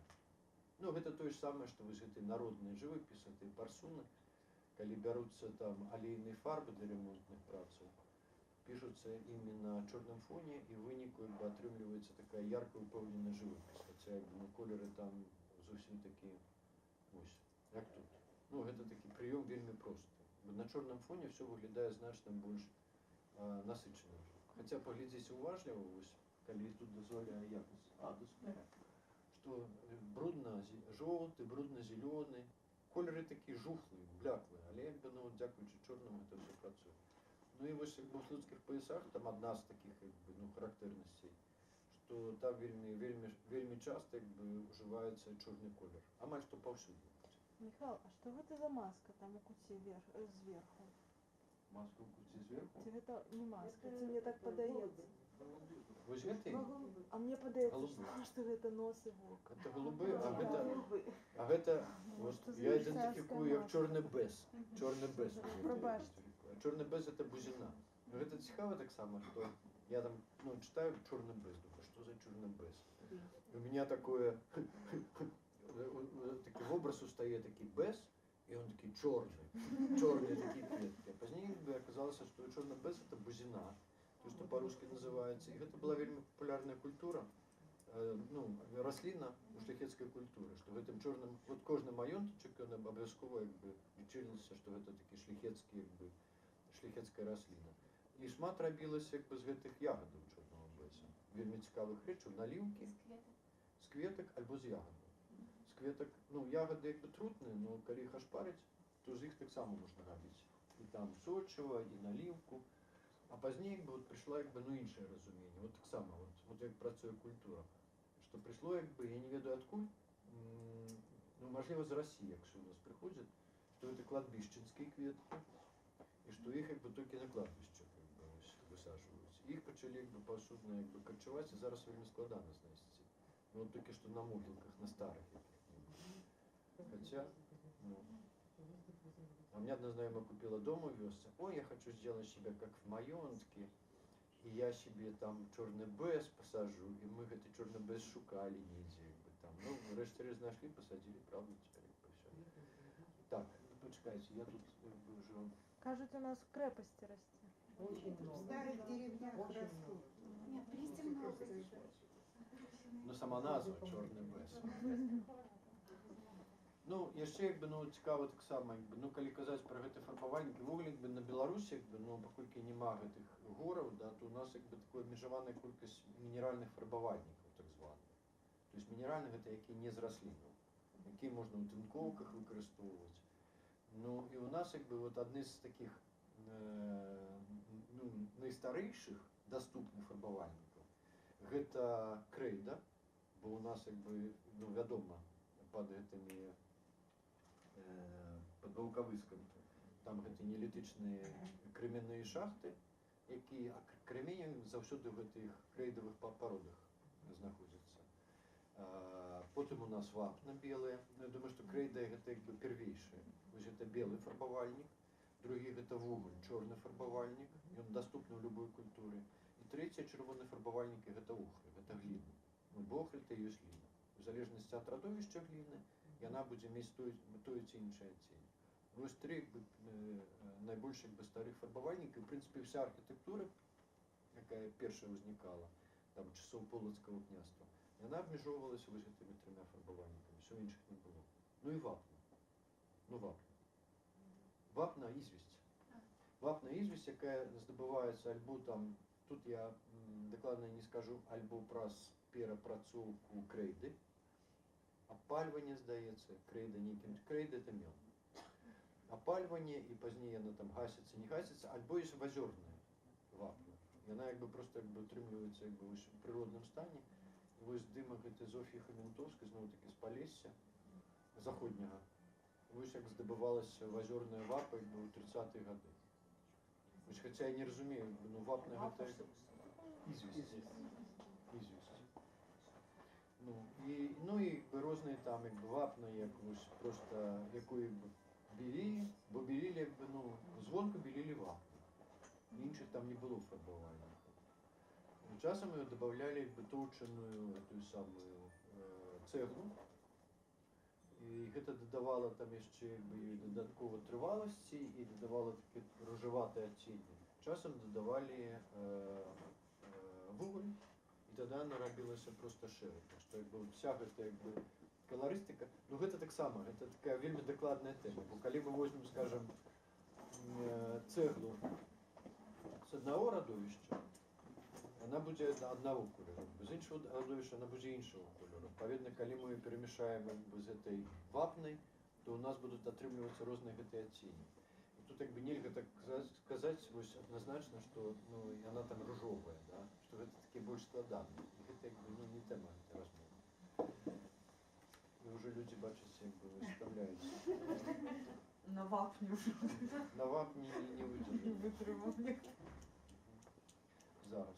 Я могу, может быть, маю сэнс зрабіць перапынак, каб, скажем, сапраўды, ну, стаміліся, просто маглі так ціха пайсці там уже до хаты. А кому цікаво, може застацца, як бы, я продолжу праз пару хвілін. Ну вот далей там як бы, ну, белый колер гэта папера, і гэта як бы, ну, таксама як бы цэлы такі агромны пласт культуры, да, што з'яўляецца папера і пісьмо як інструментар. І тут як бы, ну, абсолютно як бы іншы як бы цывілізацыйны віток, прарыў. І тут можна бясконца гаварыць пра культуру пісьма, шрифта, тое, што на Беларусі існавалі як бы розныя гэтыя графічныя традыцыі, як бы апроч кірыліцы, як бы і лацінка таксама, і габрэйскае пісьмо, і арабскае пісьмо унікальнае. І папера, якая выраблялася тут ледзь не на кожным кроку, бо гэтых паперняў тут немерана. Это значыцца месцаў па вырабу паперы. А беручы гэтую зноў-такі гэтую атрамант альбо чарніла, якімі пісалася тут, атрамант альбо чарніла рабілася з двух рэчаў, альбо рабіліся з жалезных апілак, рабіўся атрамант, альбо з чорнага бэзу, таго ж самага. Вось як бы два такі. Прабачце, я не зрабіў зараз. Чырвоны, да, відаць таксама. Белый, чырвоны. Вось яны як бы не... Што? 7 презентаций. 7 колер. Да у меня звычайно на некалькі дзён. Я все одно не паспяваю. Ну, чырвоным колерам, як бы, звычайна, звычайна, калі там пра этымалогію разглядаецца этымалогія у этих пракаветных часах, то там пишется, что, ну, конечно, это цвет солнца и крови, и поэтому он так важен, но крывя это вугле это табуяваная тема. Скажем, як бы крыві амаль што нідзе няма у гэтых вербальных помніках, і як бы не заўважаюць, пра ёй не гаворыцца, это табуяваная тема, кроў. Таму як бы я не думаю, што як бы чырвоны ён як бы звязаны як бы ў першую чаргу з этой як бы з крывёю. Гэта як бы уже там занадта какие-то генетычныя сувязі, это складана, это 20-е стагоддзе. Сонца мажліва, да. Мажліва, як бы, ну я думаю, што яшчэ вагонь яшчэ кажа, што вагонь гэта як бы важна. Но калі мы так вот по вялікім рахунку на вагонь, калі вы глядзіце, то нібы не чырвоны, чырвоным ніколі не бывае. Сонца, ну мажліва, як бы пэўныя моманты. Но што бывае чырвоным, гэта вось гэта як бы каленае жалеза. І гэта як бы таксама такі вельмі важны гэты цывілізацыйны крок. Вось гэта як бы пачатак жалезнага века. Гэта як бы для нашых земляў гэта вельмі важна, потому што у нас не было бронзавага, у нас нема бронзы. І мы як бы доўгі час просто сидзелі ў гэтай цывілізацыйнай задніцы, таму што ну, не было рэсурсаў. Балтыйскія плямёны, прусы канкрэтна, якія жылі вось на тэрыторыі Самбійскай паўвыспы, гэта ўсходняя Прусія, яны атрымлівалі матэрыялы, гэтую бронзу для сваёй падзелак ажно са Швецыі. Готы ім прывозілі у тыя часы. У нас этого нічога не было, а жалеза у нас вельмі шмат. У нас шмат балотнай руды. Як толькі як бы вынайшлі гэтую апрацоўку жалеза з балотных рудаў, тут як бы імкліва пачынае як бы развівацца цывілізацыя, культура, як бы, ну і формы і арганізацыі. Вось жалеза якраз яно мае як бы вось гэта як бы дакладна чырвоны колер, колер калённага жалеза. І тут як бы таксама варта прыгадаць гэтую каліну. Вось яна як бы этымалагічна як бы з гэтым звязана, каліна і каленне. І што каліна яна у фальклоры вось гэтая гісторыя пра калінавы мост. І там чаму ён калінавы, што як бы, ну вот уявіць, што з дрэва каліна, з якого нічога не пабудуеш. Ну она абсалютна як бы не будаўнічы матэрыял. Мост ж нельга пабудаваць з дрэва каліны. А нават калі можна пабудаваць, допустим, сильно калі згаліцца, там праз задніцу зрабіць. А? Куст вогуле. Куст, то часам як бы калегу там адпіловаць, часам оно можа вырасці ў выглядзе такого невялікага дрэва. Ну, это не это само. Ну і вось даследчыкі лічаць, што ў дадзеным выпадку калінавы, это значыць як бы чырвоны, што калінавы не як назоўнік датычны дрэва ужываецца, калінавы як каляровая характарыстыка, чырвоны мост. Бо калінавы мост, ён як бы пераходная кропка паміж гэтым і тым светам. І ў гэтым сэнсе, вось як бы калі там ясна, што ввогуле кожны колер, ён полісемантычны, то бок ён мае шмат розных значэнняў семантычных у культуры, у залежнасці ад сітуацыі, часу і гэтак далей. Но калі вось вельмі моцна абагульняць і спрабаваць вот галоўную такую квінтэсенцыю як бы знайсці для гэтага як бы для семантыкі чырвонага колера, то гэта кропка напружання. Гэта кропка напружання, гэта як бы квінтэсенцыя, гэта як бы переход з гэтага сусвету у той свет. І вось гэта як бы вось метамарфоза. Вот этот момент, не ведаю, Таня, вот это філософам трэба заказаць, каб яны это слово нам вынайшлі. Вось гэта як бы пераходны момант. Адсюль туды, з этого стану ў той стан, з этого свету ў той стан, вось гэта як бы чырвоны колер. І адпаведна гэта як бы, ну, нейкі момант, гэта робіцца цэнтрам сусвету, вось, калі пераходзіцца. І таму калінавы мост, і ввогуле, як бы, ну, вот у нас з гэтым чырвоным колерам у нас вельмі мала чого чырвонага. Все ягоды у нас як бы чырвоныя. Больш нічого у нас чырвонага няма. Такого аж так чырвонага. І амаль што все ягоды у нас сакралізаваны. Так ці інакш маюць як бы такі шлейфы у вербальнай творчасці, у песнях, маюць такі розныя хітрыя гэтыя значэнні. І рябіна, там гэты арабіны, арабінавая ноч, і глох, і шыпшыны, і журавіны, які ўжо самі па сабе проста як бы, ну там. Для мяне вось гэта журавіны цукру, гэта як бы сімвол Беларусі. Я причащаю иностранцев до Беларуси вообще этой журавиной цукру. Одну, как он сделал, и все, он уже наш.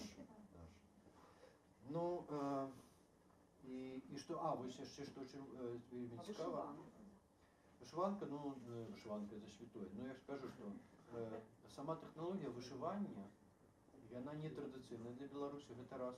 Другое, что у таких объемах, калі гэта ткацтва, то немажліва зрабіць у такіх аб'ёмах столькі арнамента, іх значна менш. І як бы традыцыйна гэта выглядае, ну, як бы, ну, больш стрымана, больш як бы лаканічна. То бок гаварыць пра вот вышыванкі, які вот тут вот такія, у традыцыйнай культуры не выпадае. Там этого няма. Там як бы, ну, белы колер, да, белы колер, ён традыцыйны. И он вельмі важный, и он как бы, ну, маркер, и он как бы, можно сказать, там этот тотемичный, да, колер, хотя тотем это живёла, ну, и он как бы маркирует. Ну, вышиванка, как бы, не, как бы, орнаменты, да, ну, вот на рушниках, например. И вот, когда мы рушники будем глядеть, там, яны ж, как бы, на Беларуси маюць все такую, ну, докладно выраженную, как бы, вось гэта, как бы, заходнепалеская рушнікі. І гэтая арнаментыка, вось гэтая пасястая, она выклікана тым, што там іншую арнаментыку немажліва тэхналагічна зрабіць. А немажліва тэхналагічна зрабіць, таму што тэхналогія ткацтва найбольш старажытная. І тут не можа быць ніякіх ні крыжоў, ні ромбаў. Значыцца, першае, што з'явілася, гэта вось гэта. І яны захавалі гэта да 20-го стагоддзя. І гэта абсалютна унікальна. А вышиванка калі з'явілася?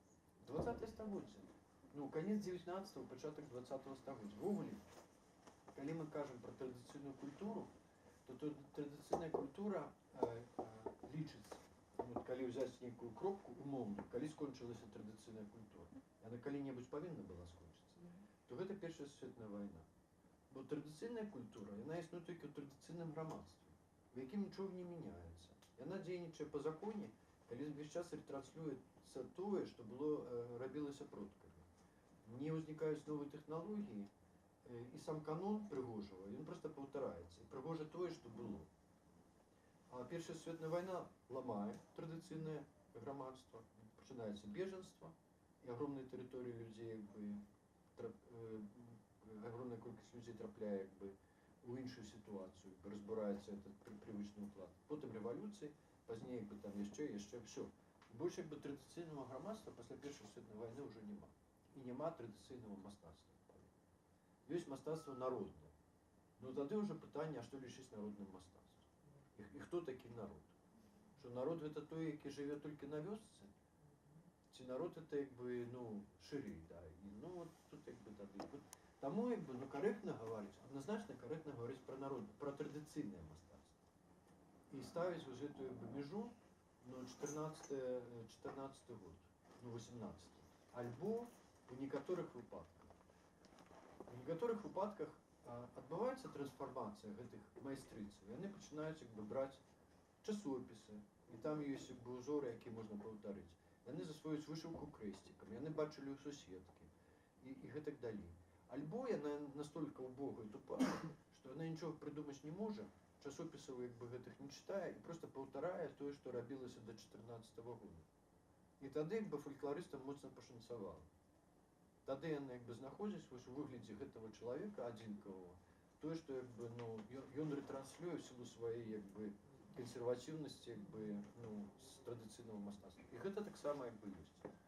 Так вось гэта заходняе Палессе, гэта найбольш старажытна. І вось калі казаць пра нейкую арнаментыку, то гэта так. Далей тут усходняе Палессе, вось гэта. І тут уже бачыце як бы, ну, больш этого арнаментыкі, і яна не такая, гэта стыль не такі чысты. Бо там як бы кожная вёска яна мае свае гэтыя. Ёсць кніжка такая, там экспедыцыя па ўсходнім Палессе, яны як бы просто ездзілі па вёсках і здымалі вось гэты іхні арнаменты. Што вось тут бачна, што як бы гэта радзімічскі арнамент. Ён як бы, я не ведаю, ці ёсць у мяне гэты арнамент радзімічскі, ёсць вось. Вось так у Радзіміча выглядае. Гэта такі вельмі шмат чырвонага, яно як бы сплюснута, сціснута такімі блокамі чырвонымі. І арнаментыка вось гэтая рамбічная, але як бы гэтага чырвонага вельмі шмат па масе. Вось гэта крывіцкі арнамент. Тут.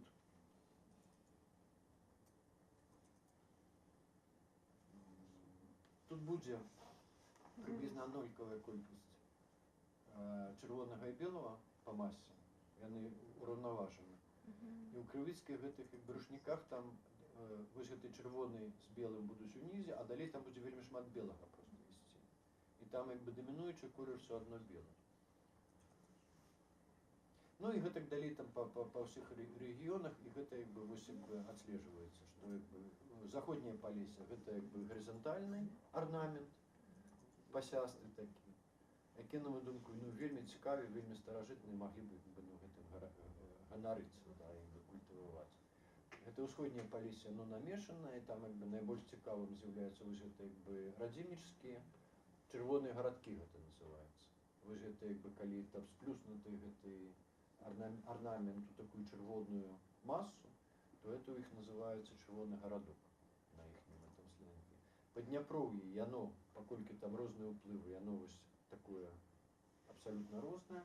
Паазер'е, дарэчы, таксама вельмі розныя, і там уплывы і стараверцаў, і ты уплывы, якія з Латгалі ўжо прыходзілі, і уплывы крывічоў, якія там перад гэтым жылі. Што тут яшчэ цэнтральная Беларусь. Цэнтральная Беларусь, паколькі яна цэнтральная, то вот яна з усіх гэтых самых. І поўдзень цэнтральны будзе набліжаны да Палесся, усход цэнтральны да Падняпроўя, а захад да Панямоння. А Панямонне, вось гэта здаецца, гэта вось вельмі такая делікатная шэра-белая каларыстыка. І гэта таксама вось як бы так званыя віленскія тканіны, яны ўсе такія шэра-белыя.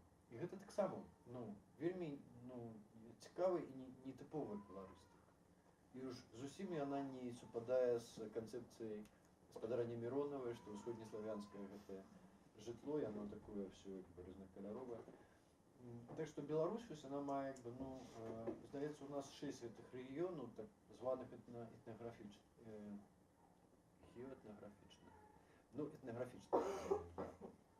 якія маюць шэраг уласцівасцей. Но яшчэ вельмі цікава, як бы, што сам чырвоны колер, ён таксама мае, робіцца такім важным у часы якраз сярэднявечныя, і гэта звязана... ввогуле, чаму вот як красны гэта як бы зрабіўся чырвоны? Тому што тут як бы там доўга думаць не трэба, што чырвоны, ён нейкім чынам этымалагічна звязаны са словам чэрвень, да, са словам чэрвяк, і з чым ён яшчэ, ну, чэрвень, чэрвяк, як мінімум, не звязаны, і так яно ўсё і ёсць. Чырвоны ён здабываецца з чырвіца, так званага, здабываўся. Гэта такая славянская вынаходка. Кашыніль, яна называецца кашыніль палоніка. Вось так яна выглядае.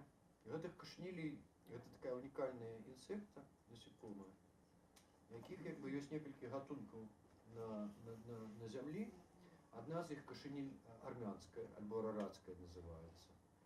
Гэта такая мікраскапічная насекомая, якая жыве у сімбіозе з раслінай, пэўнай раслінай. Вось армянская, яна жыве толькі ў даліне гары Арарат, у сімбіозе толькі з адной раслінай вельмі рэдкай.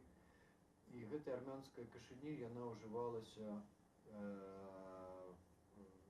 для напісання гэтых першых армянскіх святых кніг, калі яны прынялі хрысціянства. Она узгадываецца у старым запавеце, гэта армянская кашынель.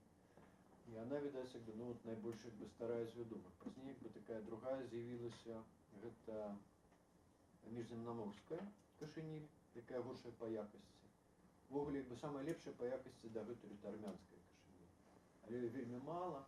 Зноў-такі, она эндэмік, она жыве толькі в адным месцы, она па чырвонай кнізе, пад аховай.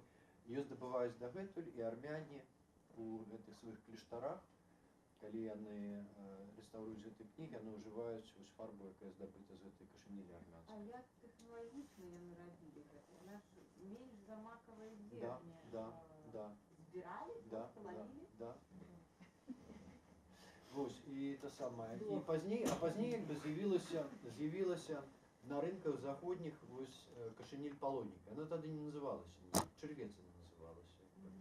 І гэта ажно 14 стагоддзе, ці, ну яшчэ 14 стагоддзе. У 14 стагоддзе это был найбольшы прадукт экспорту Рэчы Паспалітай на заходні рынок. Но яго як бы вынайшлі гэту тэхналогію значна раней. Бо гэта в мове як бы зафіксавана. Это як бы з'яўленне гэтага месяца чэрвеня, бо яна вызрывае ў чэрвені. Мало того, што яна ў чэрвені вызрывае, і як бы дзень, дні, калі яна вылазіць на паверхню, супадае з летнім сонцастаяннем, з купальням. І пошукі, і яна свеціцца. Папрасветка. А ў Еўропе яна стала вядомая, бо тады даехалі першыя габрыі, пачалі актыўна засвойваць вось гэты як бы экспорт-імпорт еўрапейска, польска-літоўскі, і яны пачалі прадаваць у заходнюю Европу, спачатку Нямецчыну, пазней Венецыю. Венецыя была асноўным пакупніком гэтага, і там яны фарбавалі тканіны, бо на вельмі добры фарбавальнік. І тады як бы гэтага піка, ну і там цэлыя войны, там яны змагаліся за эксклюзіўныя правы, за манаполію на гандаль, некалькі кланаў, і з паперыменным гэтым поспехам. А пазней як бы, ну, адкрылі Амерыку, там адкрылі кашынель мексіканскую, якая на пункце жыве, якая значна больш прадуктыўная, таннейшая. І гэта все пайшло як бы занепадаць. Але апісалі толькі у 18 стагоддзі была апісана навукова вось гэта як бы гэты чырвец, што ён сабе уяўляе, вось гэты жыццёвы цыкл.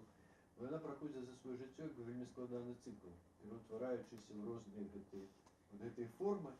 Якраз яна жыве як бы ў сімбіёзе з такой раслінай, якая называецца зараз.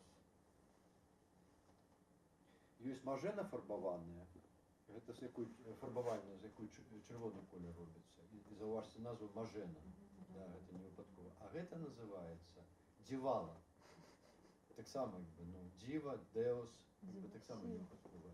Вось яна з гэтай дзівала як бы жыве ў сімбіёзе, і на працягу года яна гэты цыкл як бы праходзіць, і ў пэўны момант яна прырастае да гэтых карэнняў і памірае, і як бы з'яўляецца часткай расліны. Яна як бы жывіцца толькі як бы гэтымі сокамі, якая расліна. Пазней вот такія красавцы выходзяць, там неяк вылазяць, ці гэты вылазяць, тут я ўжо як бы магу наблытаць. Вось іх тады збіралі, і яны сапраўды як макавыя зерні, і іх тады як бы альбо у гэтым квасе, у любым квасе, то бок не хлебным квасе, любой як бы кіслым тым самым вымочвалі, пазней іх сушылі на бляхах, пазней іх збіралі і прадавалі, як бы ніхто не ведаў, што гэта такое. Ну вот нейкія такія вось этой штучкі. З гэтага паходзіць, з гэтага рабілі як бы тканіну, якая называлася кармазын, і адсюль паходзіць назва колеру кармазын, і адсюль паходзіць шляхта кармазыновая, якая як бы гэта магнатэрія у процівагу шляхце шарачковай, якая таксама вось гэта мае каларыстычную як бы маркіроўку. Ну і назва месяца чэрвень адсюль паходзіць, і нават паходзіць адсюль назва горада чэрвень, толькі не беларускага. У беларускай чэрвені гэта новая назва, называўся Ігумен, Прапольск, перайменавана. А чэрвеня вось гэтага летапіснага, які на памежжы вельмі цікавага рэгіёна, Польшчы, Украіны, Беларусі, вось там, дзе Русь чырвоная. І там гэты град Чэрвень, ён як бы лічыўся такім як бы, ну, паўміфічным, і грады чырвеньскі, якія як бы прота дзяржавы, яны не сталі дзяржавы. І за іх ішла барацьба паміж Польшай, якая ўжо фармавалася у дзяржаву, і Кіеўскай Руссю, або Кіевам, кіевскім княствам, з папеременнымі поспехамі. І пазней Кіев заваяваў, долучыў, і таму яны сталі як бы Руссю. Руссю чырвонай, таму што там быў чэрвень. І зараз, вось некалькі гадоў таму, гэты чэрвень знайшлі археолагі з дапамогай гэтых аэрафотаздымак. Там робяцца раскопкі, там сапраўды як бы, ну, рэальна горад такі існаваў. І па тых часах вялікі і заможны. І хутчэй за ўсё, што гэта як бы, ну, дзякуючы вось зноў-такі гэтай тэхналогіі, таму што вот зірніце Вікіпедыю і ангельскі тэкст. Про гэта, здаецца, толькі ў ангельскім тэксце напісана, што гэта вынаходка славян, менавіта славян. Вось гэтая апрацоўка гэтага чэрвіца Апалоній. Вот так то ён жыве, вось ягоны арэал распаўсюду, вось, бачыце, да? Гэта, давайте глядзець, што у нас тут. Гэта Польшча, амаль што ўся, да? Гэта частка Нямецчыны, але гэта землі гэтых сербаў палабскіх, славянскія землі, ну, ранейшыя, да? Усходняя Нямецчына, аж да Берліна. Ну, там жылі славяне, як бы, перад тым, як іх і Нямецчыны. Польшча ўся, вось Беларусь амаль што ўся, Украіна амаль што ўся, ну і гэта Літва. Не, што тут? Вот Літва. Вось Літва. Литва, Латвия, Эстония. Гэта Латвія, гэта Літва, гэта Беларусь. Вось гэта, і яшчэ кавалачак Швецыі, выспа Готланд. Яна тут не пафарбавана. Красівасць, і гэта тыя краіны, у якіх якраз гэта арнаментыка чырвоная як бы прысутнічая традыцыйна. Але як бы, ну, вось зноў-такі, ну, я думаю, што сапраўды гэта, ну, вот у мовах адслежваецца гэта, як бы, да, што як бы гэты чэрвень чырвоны і так далей, што гэта як бы безумоўна звязана з чэрвецом, і што сапраўды гэта як бы славянская вынаходка, і хутчэй за ўсё, што гэта як бы, ну, вось у гэтым рэгіёне, вось гэта Польшча, Украіна, Беларусь, вось тут. Вось на поўдзень ад Брэйскай вобласці. Ну і вось мне падаецца, што гэта як бы, ну, вельмі цікава. Гэта як бы не я ясна знайшоў, але як бы, ну, скажем, у беларускім кантэксце гэта невядома. І вось так выглядае Кармазын. Зараз ёсць такія спробы сістэматызаваць гэты як бы гістарычныя колеры.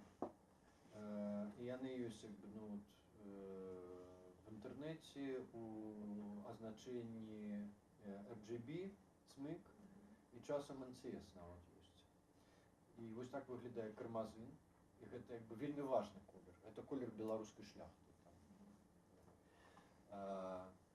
І, ну, тут можна таксама цікавую рэч расказаць, што бурачок, вось як сімвал таксама, там, што гэтыя, забыўся, адзін з бацькаў польскамоўнай літаратуры, які як бы яшчэ ў часы Ренесанса пісаў польскамоўны, першы пісаў як бы на польскай мове, польская мова досыць позна пачала ўжывацца, латынь была. Дакладна, да, Мікалай Рэй. Так, Мікалай Рэй, ён яшчэ пісаў кулінарныя кнігі і такім узнёслым стылем. Ён, у яго ёсць класны рэцэпт марынавання бурачкоў, ён называе не проста бурачок, пан бурачок. Пан бурачок. І гэтая паміж як бы караняжамі і літвінамі, гэта як бы такая даўняя спрэчка, што караняжы як бы дражнілі літвінаў бацюняжамі, што себя лічылі бурачкамі такімі сапраўднымі, а гэта бацюняжы. А калі як бы ў 18 стагоддзі гэта як бы шляхецтва стала немодным, то яны тады сталі ліцвіну дразніць бурачкамі. Пазней гэта як бы замацавалася за жыхарамі Беластойчыны бурачкі, а цяпер больш это ўжываецца як бы, ну, для такіх просто лахоў просто. Можа быць і варшавяніну, но вот. Такая гісторыя класная. Гэта кармін. Гэта такія ўжо міжнародныя як бы спробы іх зафіксаваць. Это амарантавы. Амарантавы ён таксама як бы, ну, вот, мае дачыненне да нашай гісторыі, але тут я не буду ўжо як бы там. І тут яшчэ берыце пад увагу, што тут вельмі моцныя скажэнні. Кампутер гэта ўсё перакідаецца кардынальскі. Вось гэта таксама гістарычны колер, кардынальскі чырвоны. Што калі вы пішаце гістарычны раман, можаце напісаць, што, ну, і там як бы гэта быў кардынальскі чырвоны. Але ён зафіксаваны за кардыналамі, уже шмат стагоддзяў, ён не мяняецца шмат стагоддзяў. От шкарлатовы, альбо скарлет, альбо алы по-расійску. Алізарынавы, это уже з таких новых, ён таксама як бы там прысутнічае в нашай гісторыі, тут не буду паглыбляцца. Ну, бурачковы, да. Я еду однойчы в автобусе, она говорит, ой, такую кофту купила бабки себе. Ну, такую червоную, ну не такую вот червоную, такую деликатную, бурачковую. Это цинобер. Так выглядает цинобер, это то, что по-российски называется киновар. Белорусский цинобер. Ну, это как бы китайский фарбовальник, и он с этого, с кореневого древа, со смолы древа здобывается. И это как бы оксид железа, альбо сурик железный, альбо червоно-брунатный. Да? Так само, как бы, ну, вельми старый пигмент, оксид железа.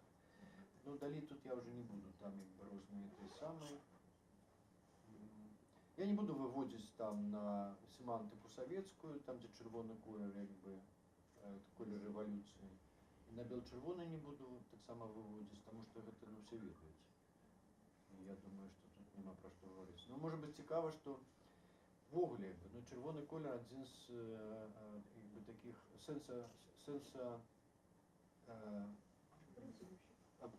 Утворальных. непривожених, витворних непривожених. Сенсовутворних, ну, сенсообразуючих, да. Ну, так приводить. У геральдиці. І що геральдика, якби, ясно, що ми зараз якби так это взял, придумал себе герб городу. И пусть люди, альбо там взял, придумал герб країні, дальше пользуйтесь.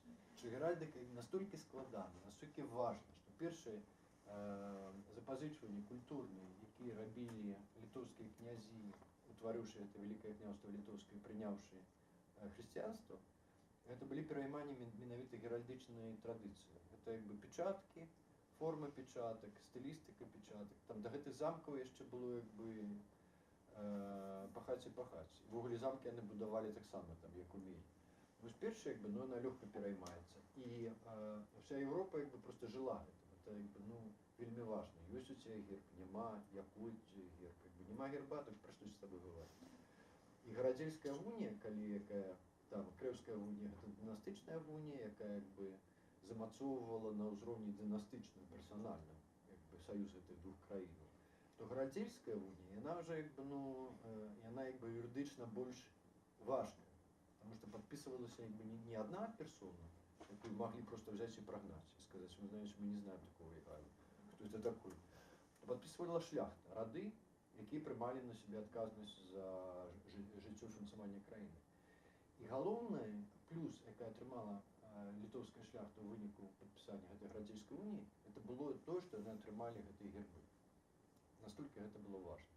Тому краіна была якби фактычна пазбаўлена суверэнітэту і ўвайшла ў саюз з іншай краінай, і замест гэтага яны атрымалі гербы польскіх шляхецкіх радоў. І гэтых падпісантаў і было не шмат, там 40 радоў, прычым амаль што ніхто з іх не захаваўся, не дажыў да нашых часоў. Ну, амаль што ніхто. Даўгялы, дарэчы, там ёсць сярод гэтых падпісантаў. І яны якби за тое, што яны падпісалі, польскія радзіны якби падзяліліся сваімі гербамі, дазволілі якби карыстацца сваімі гербамі гэтым літоўскім радам, і далей уже пашлі гэтыя гербы якби распаўсюджваюцца.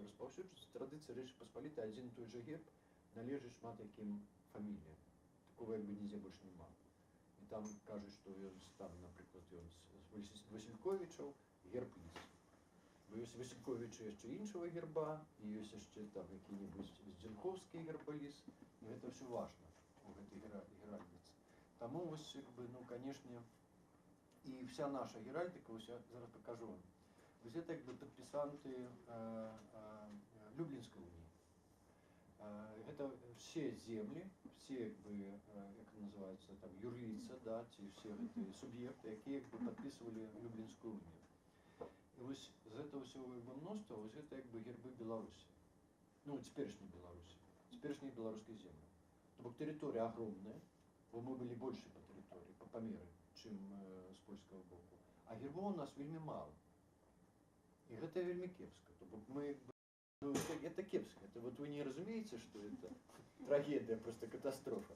Но, ну, не дацягвалі. Але ўсе гербы у нас вось як бы ў гэтай белай і чырвонай гаме ўжо тады былі. Я ўжо не кажу там пра тэкстылі, пра гэтае ткацтва. І гэта як бы галоўны там герб княства, гэта Падляссе, якое тады як бы было перададзена пасля Люблінскай уніі палякам.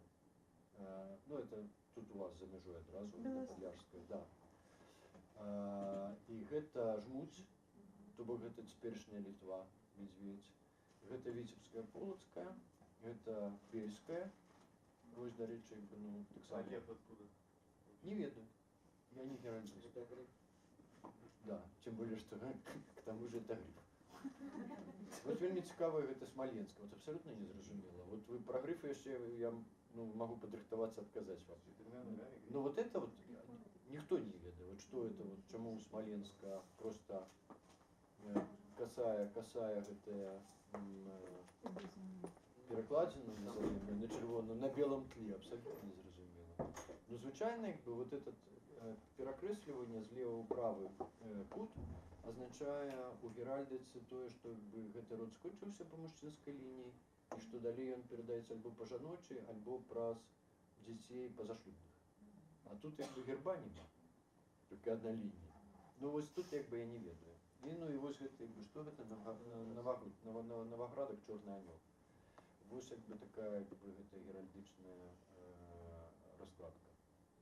Так што у нас гэта геральдыка як бы ну чырвона-белая. І гэта вот зноў-такі, што гэта як бы ну слой за слоем як бы там накладаецца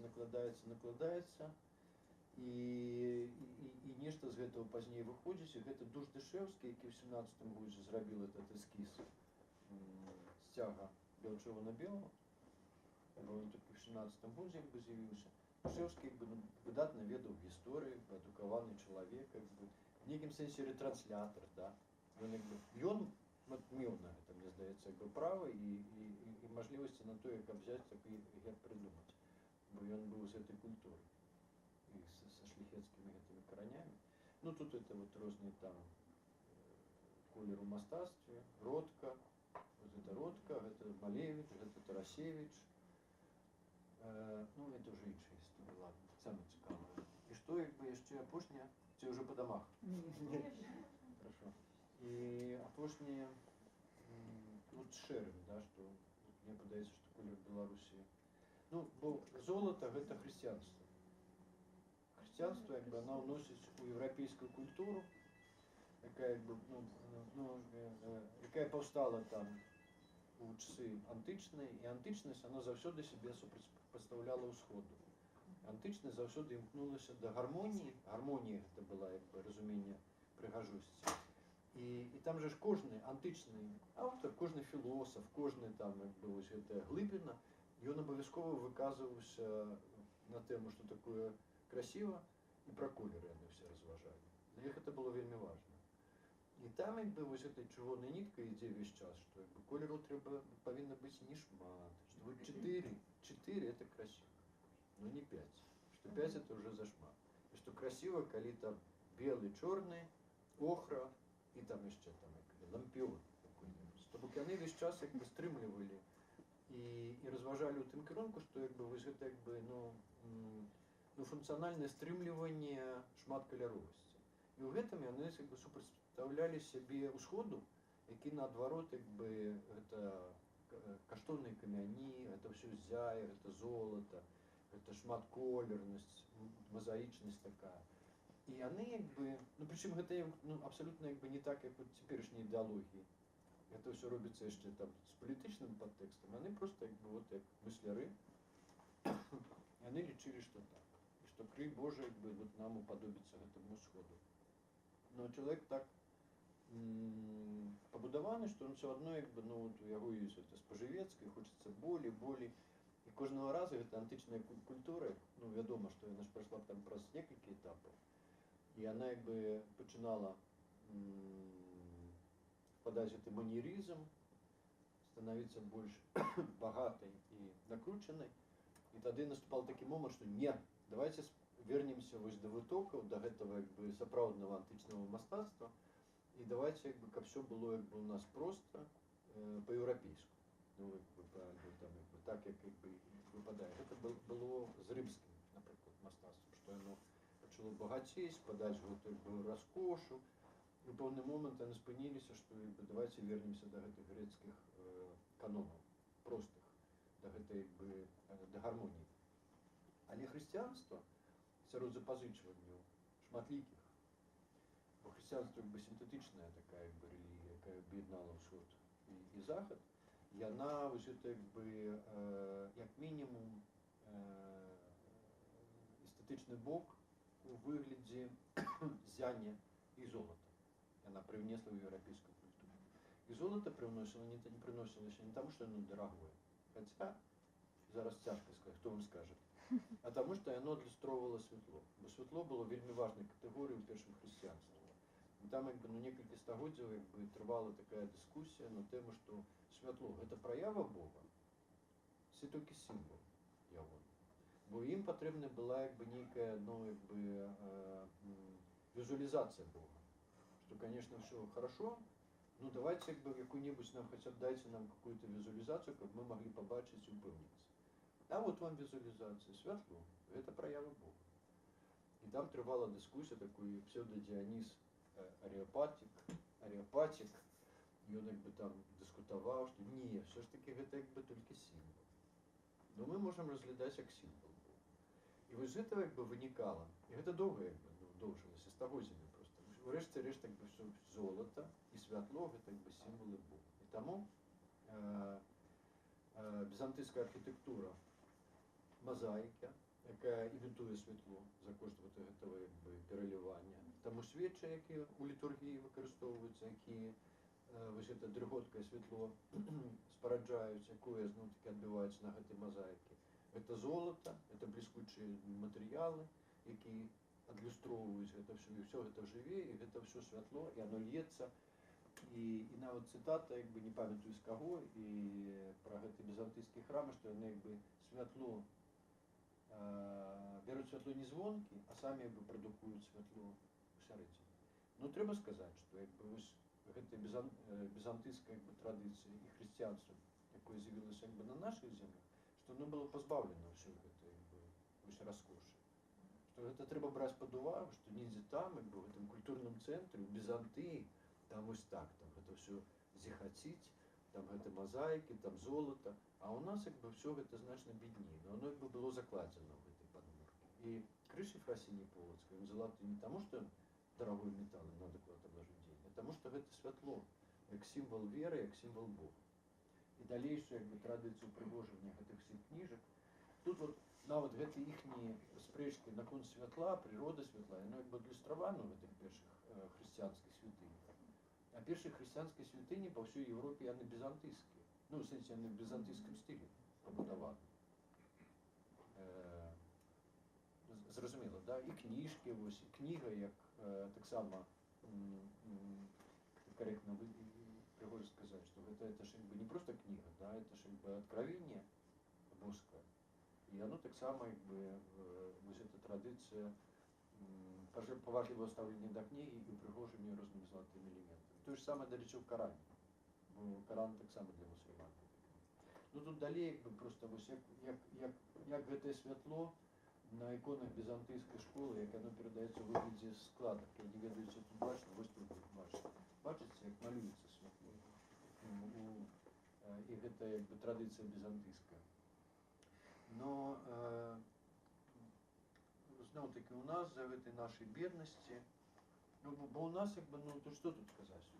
Раніше хотілося, що Литовське князство, наприклад, або там Полоцьке князство, це такі от, все там, пригоже, і це саме, ні, якби, ну, вельми тяжке життя, якби, досить примітивні технології, і, ну, але нечто робили, в этом сенсі, ну, це вже, якби, вельми добре. А робили, що зараз. А, сорі, вниз, Таня, ти гінь. Прав Великодович. У нас ось якби ця традиція учиться барокко якби возникає. Вогли барокко вертає ось це золото у християнську культуру у великій кількості. Перед барокко був Ренесанс, І на Беларусі таксама назіраецца гэта спрашчэнне, як бы. Готыкі у нас амаль што не было. У нас пасобныя прыёмы, у нас готыка як светапогляд, як стыль, як эстэтычная катэгорыя, амаль што не прысутнічае. І не кажучы пра раманскі. А вось барока у нас як бы вельмі шырока прадстаўлена. У нас як бы гэта нясвіжская царква. Я боюсь памыліцца, але гэта, здаецца, першая царква ў Рэчы Паспалітай, першы баракальны будынак у Рэчы Паспалітай. Гэта дакладна. І адзін з першых вогуляў у Европе баракальных будынкаў. Вось гэты касцёл у Нясвіжы. І вось барока, яно вернула барока і контррэформацыя. Бо рэнесанс і рэформацыя, барока і контррэформацыя. Яно вернула гэтае золата, якое пасавала да эстэтыкі баракальнай. Гэта тэатральны, такой пачуццёвы вельмі. І у нас так супала, што вось менавіта ў часы барока ўзнік гэты сарматызм, на мою думку, ці не першая праява такой вот абсалютна як бы унікальнай рэгіянальнай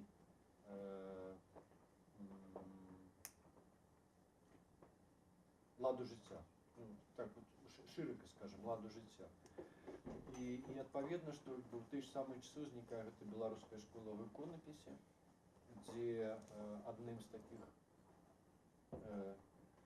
традыцыйных і заўсёдных элементаў это з'яўляецца разьбяны фон, які як бы спрэс пакрыты золатам. Часам золата сціраецца, але разьбяны фон застаецца. Вось гэта разьбяны фон і гэта неба, якое выглядае вот такім чынам, нават на рэалістычных іконах, это сад Божы. То бок, вот паглядзіце, тут як бы все перспектыва ёсць, абсалютна як бы там гэты аксанаметрычны як бы кубачак пабудаваны, і гэта ўсё. І тут раптам неба такое вось. Вось так неба выглядае з пункту гледжання хрысціяніна. Бо там сад Божы, там іншы свет, лепшы. І ёсць яшчэ вось вот так, напрыклад, гэтае святло перадаецца, то есть розныя спосабы. Шаты з гэтай самай як бы катэгорыі, яны з'яўляюцца ўжо як бы ў часы барока, іх раней не было. І больш старажытныя як бы абразы пакрываюцца гэтай баракальнымі шатамі. Там фарбуюцца скульптуры ў гэта золата. Узнікаюць храмы баракальныя. Барока як бы на Беларусі як бы сапраўды гэта был росквіт эканамічны і зноў такі вось гэты светапоглядны, да, калі свая ўласная нейкая бачанне свету ўзнікла, досыць як бы такое устойлівае і разбудаванае. Шмат баракальных храмаў. І далей тут у мяне як бы просто ідзе параўнанне, бо ў нашай сітуацыі тут міжволі даводзіцца параўноўваць, а як ва ўсходніх суседзяў дзела абстаяць. І там жа ж вядома, што як бы беларускія майстры палонныя пасля вайны сярэдзіны 17 стагоддзя, гэтай 13-гадовай вайны з Маскові, яны былі вывезены ў Маскву, і там яны рэалізавалі вельмі шэраг такіх вельмі важных госзаказаў. Вось як, напрыклад, гэты іканастас. І тут вот таксама, што... Што? Не чую, што кажаце, но... Ага, да. І яшчэ апроч этого. І там, ведаеце, вось гэтыя цэніннікі, якія рабілі гэтыя ізразцы. І вось розніца ў чым? Ввогуле, як бы там і дызайн, і відаць, вот я себе гляжу, што як бы і такая праца, што яна як бы напалову залежыць ад замоўцы. Што як мала быць проста як бы дызайнерам, як бы яшчэ і замоўцы, і палова як бы працы это ягоная. Што вось, напрыклад, у нас такіх як бы агромных па колькасці гэтых самых не было ніколі. А яны, як бы бачыце, яны як бы па-іншаму, яны там гасіліся вось наяўнасцю там второго колера, там, і пазалота гэта заўсёды акцэнт, а не спрэс. А тут як бы, все по-багатому, што называецца. Тут як бы все золотое, до потолка. В этом як бы, вот розніца ёсць такая. І пазней гэта як бы вось эта манера залачэння як бы купалу. Таксама, дарэчы, гэта як бы не расійская традыцыя, ці гэта традыцыя як бы не ўласцівая ўсім расійскім землям. Гэта традыцыя, як бы, якая пайшла як бы адтуль як бы з паўднёвага ўсходу, і пазней яна як бы распаўсюдзілася, і вот ужо як бы Москва златаглавая, і Мінск уже тоже златаглавый тоже робіць. Абсалютна не наша традыцыя. І тут ввогуле як бы па гэтым здымку Тут некалькі як бы, не наших традыцый, но на жаль як бы ўсе гарады беларускія в апошнія гады, калі мы іх пачынаем упарадкоўваць і типа рэстаўрировать, рабіць такімі, якія яны былі, то мы меняем як бы мінулае, причем яго як бы матэрыялізуем. І вось тут як бы гэтых залатых, ну хай яны маленькія, гэта як бы купалкі такія зусім як бы, і гэты маленькі, но яны і ёсць, як бы, а іх як бы традыцыі не было. І гэта зелёныя дахі. Вось зелёныя дахі гэта таксама абсалютна як бы традыцыя не наша, і гэта традыцыя расійскіх губернскіх гарадоў 19 стагоддзя, другой паловы 19 стагоддзя. І гэта такі маркер дзяржаўных мест, казённых мест. Ну, тут далее уже тут всякие соломки, и там те самые. Ладно, тут уже как бы не буду про золото. Вось гэта, як бы, ну, вот, на мою думку, гэта таксама важна, на што варта звярнуць увагу. І што з блакітным таксама можем прабегчыся вельмі хутка. Но я про яго часткова сказаў. Рэабілітацыя блакітнага колеру адбываецца у, ну, ён як бы пачынае шырока выкарыстоўвацца ў готыцы, у вітражным мастацтве. Як толькі ўзнік вітраж, узніклі вось гэта дзіўнае спалучэнне чырвонага з чырвоным. Яны як бы так не спалучаюцца колеры, толькі на прасвет. І вось этот Сан-Дзені, аббацтва, і першы як бы лічыцца як бы першы такі поўнамаштабны вітраж, бо раней яны таксама рабіліся, але не ў такім памеры, і неслі такую важную як бы функцыю внутрі будынка. То вось як бы гэта аббацтва Сан-Дзені, это 12 стагоддзе. І з таго часу як бы блакітны колер і такі дзіўнае спалучэнне блакітнага з чырвоным, яно робіцца як бы традыцыйным для сакральнага жывапісу еўрапейскага. Но да нас гэта не даходзіць. А калі даходзіць, то толькі там 19 стагоддзе у выглядзе там псеўдагатычных, псеўдараманскіх касцёлікаў і такія вось як бы ну, правінцыйныя местачковыя гэтыя самыя вітражы. Таму тут як бы все гэта я апускаю. У жывапісу гэта ёсць. У беларускай школе таксама прысутнічае. Вось як бы так. Вось гэта вельмі цікава. Тут увогуле так все просто як бы на колеры раскладаецца як геніальна. Там Христос паводле канону, он белым, падпярэзаны чырвоным, бо белы з чырвоным гэта сцяг Христа. Фон неба залатое, як мае быць. Тут вода сіняя. Апостолы чырвоныя з сінімі, як бы, і ўсё далей. Сіні таксама робіцца, як бы, у нейкі момант робіцца, як бы, марыінскім колерам і ў каталіцкай традыцыі, і ў праваслаўнай. Хаця ў 19 стагоддзі каталікі прымаюць там рашэнне, што ўсё ж такі белы колер. І гэта звязана з гэтымі тэалагічнымі спорамі, што непарушнае зачасце дазваляе ёй карыстацца белым колерам на выконапісе, ці як бы ўсё ж такі хай ходзіць сіні. Ну, як бы на 19 стагоддзя кананічна павінна была як бы быць сіні. Ну, гэта ўсе валожкі і гэтак далей на слуцкіх паясах. Ввогуле сіні вот этот колер у вопратцы, гэта традыцыя ўсходняя. Но паколькі слуцкі пояс і пояс кунтушовы гэта ввогуле персідскі пояс, які проста як бы стаў элементам шляхецкага строя, то тут як бы гэты сіні колер як бы прысутнічае часта, яго шмат, і ён вельмі добра спалучаецца з залатым. І яго як бы, ну, там знайсці можна. Вось, рэабілітацыя такая як бы, ну, знакавая адбываецца у 18 стагоддзі, калі сіні колер робіцца колерам арыстакрата. Ввогуле, калі шляхецтва перастае быць модным. І шляхта Рэчы Паспалітай разбіваецца на такія два цывілізацыйных альбо культурніцкіх лагеры, якія не былі выражаны ні палітычна, ні ў выглядзе палітычных блокаў, ніяк. Но гэта былі як бы касмапаліты і сарматы. Касмапаліты гэта тыя, якія прымалі гэтыя французскія каштоўнасці, кепскія і добрыя. І як заўсёды спачатку прымаецца як бы вонкавая частка. То бок спачатку прымаюцца парычкі і панталончыкі, а пазней як бы ўжо там думаецца, што яны хацелі сказаць. Вось, а паколькі як бы вось для французскіх асветнікаў і гэтай арыстакраты культуры арыстакратычнай і трэба было шукаць як бы новую стылістыку, новыя маркеры.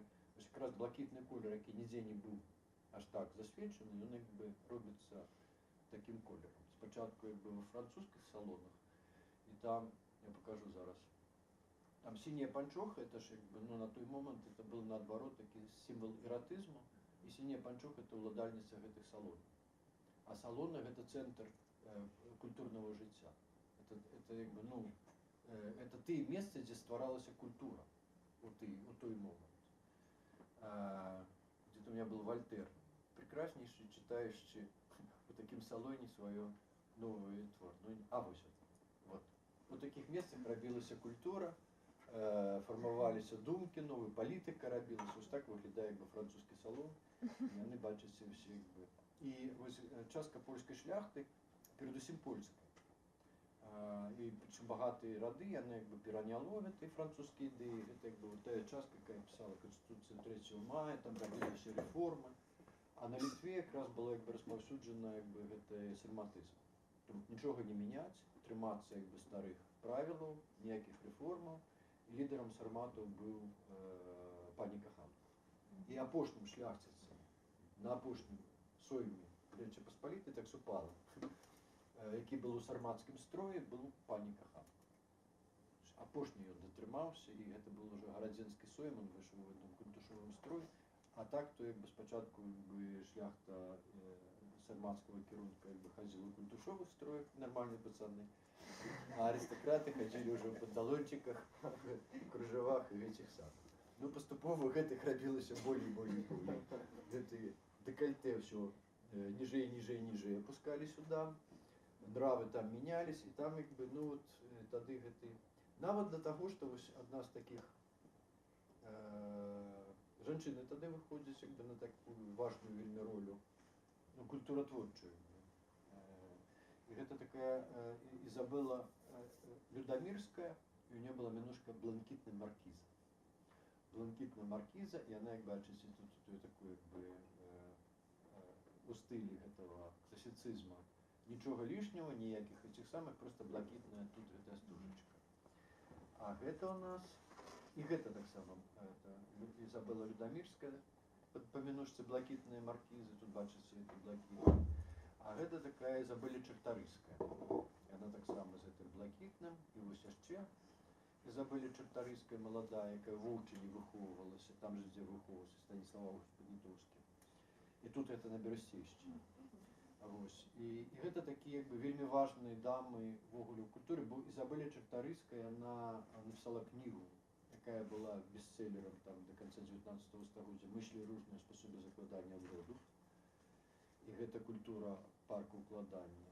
І свой заклала парк на Павонсках, які не захаваўся, а захаваўся там недзе побач, я не памятаю, як называецца. Ён ёсць, якби, і там ёсць там цалкам парк. І ёсць сябра Станіслав Август Панітоўскі заклаў Лазенкі, і трэці гэта у Варшаве Вілянов.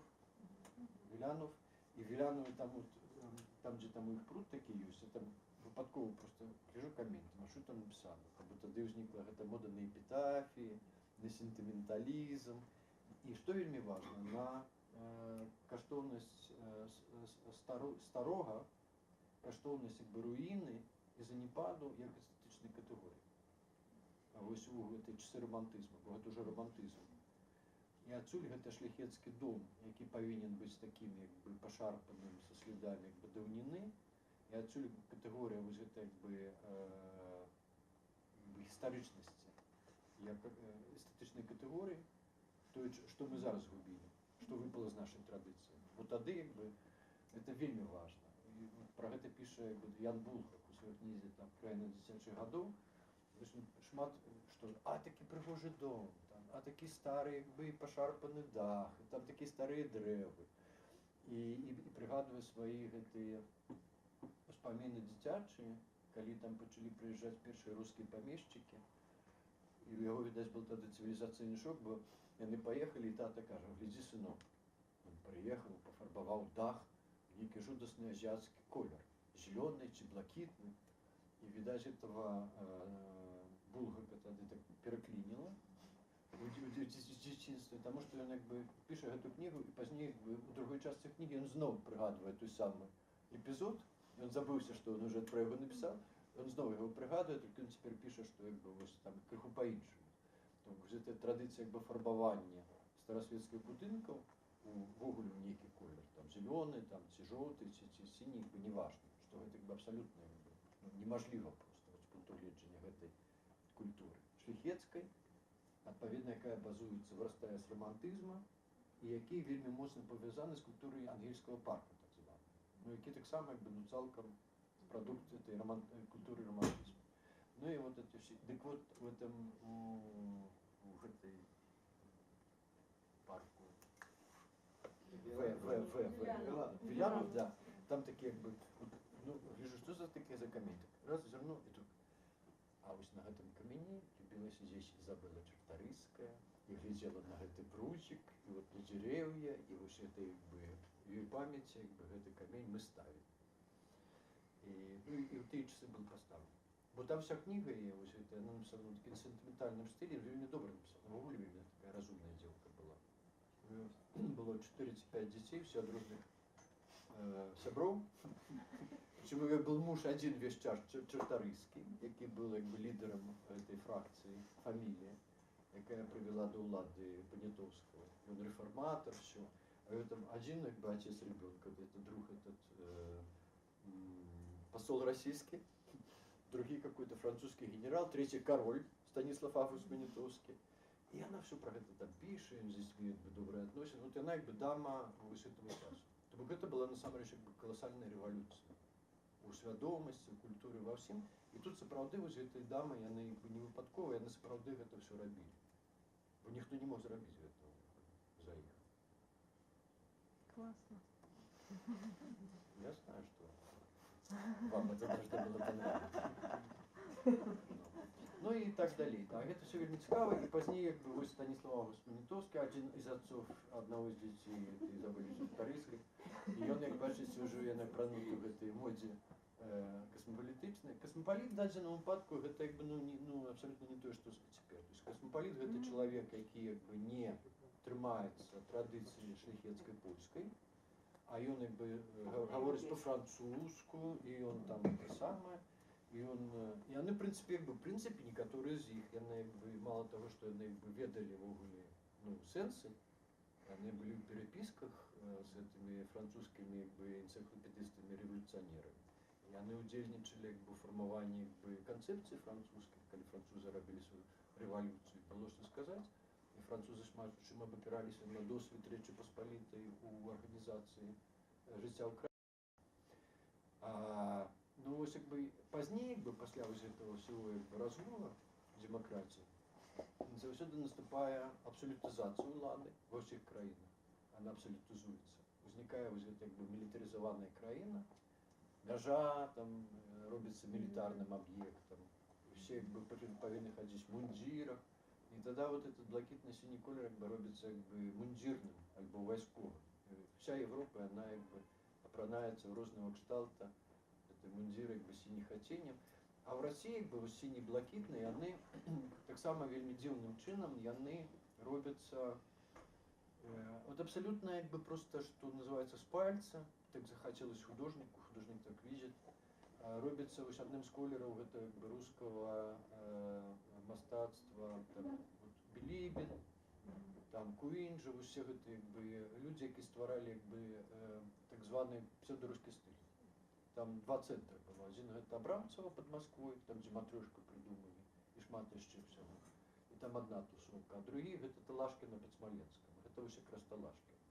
Это Талашкино это Рерих, это Стравинский, это, ну, и зараз эти Малютины, и еще там нехто, здається, Васнецовы, Врубель, вот я пишу, Бенуа, Рерих, Врубель, Стравінський.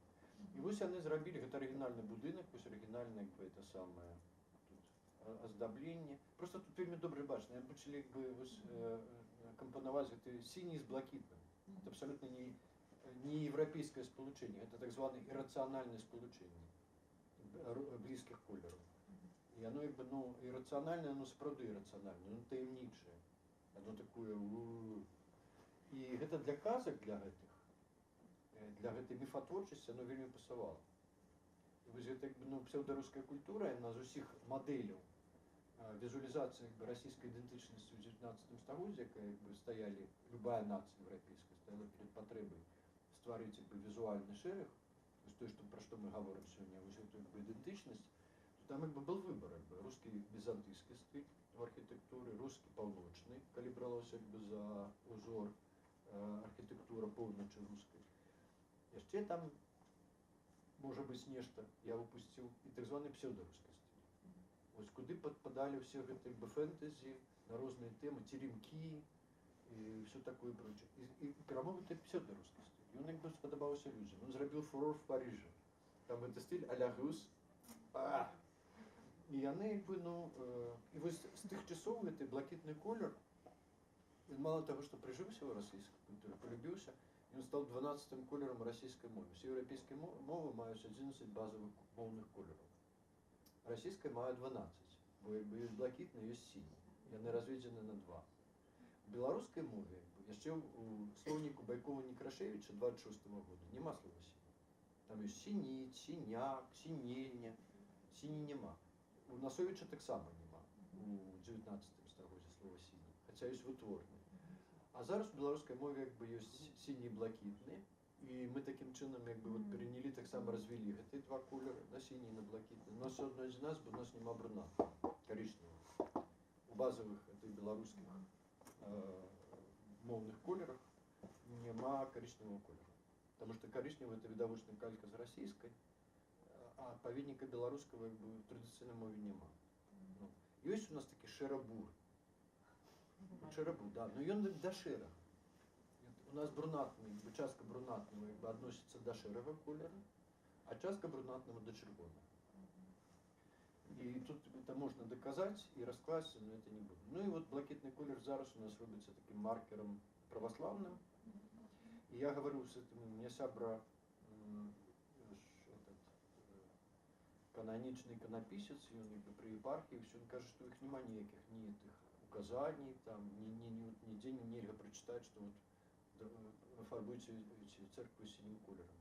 Кажа, што гэта само некае, ідзе там з глыбіні душы, ад душы. Да, ну і вот ёсць вот это вот адчуванне, колер як сродак камунікацыі. То бок ты маркіруеш сваіх, альбо сам маркіруешся пад сваіх, і такім чынам ён пачынае распаўсюджвацца. Ну на Беласточчыне, напрыклад, яны все перафарбавалі літаральна за апошнія 10 гадоў. Вот у іх все стало сінім блакітным праваслаўнае. Перад гэтым былі такія суры, жоўты колер. У нас таксама ўсе царквы праваслаўныя. Зараз па ўсёй Беларусі, да. Там і мятную бачили. Ну, може, одна, а так і не. Ну, часам это так, ну, часам это цікаво глядзіцца. Ну, в принципе, ну тут что? Тут гэта просто трэба прыняць за тое, што ёсць, што ну, вот блакітны колер, ён маркер, як мінімум маркер канфесійнай ідэнтычнасці. І, в принципе, я тут таких асаблівых праблемаў не бачу. Адзінае, што ну, дзіўна, калі ён пачынаюць на могілках фарбаваць крыжы і аграду блакітны колер. Вот это ну, абсолютно нонсенс, нават з пункту гледжання праваслаўнай семантыкі колеру. Да, ну тут тут я не буду, ладно, там про Шагала таксама это доўгая размова. Шэры. Ну шэры вы зразумелі, здагадаліся, да, што колер Беларусі шэры у выніку. Ну чаму? Таму што 9 месяцев еще шея. Таму што Лён, что ли? а? Лён, Шэры. Ну, гэта як мінімум два такіх для мяне аўтарытэтных аўтары пісалі. Гэта вось той самы Булгаков. Чаму Булгаков для мяне аўтарытэтным? Таму што ён па-першае, ён паходзіць са шляхецкага асяроддзя, ведае яго знутры.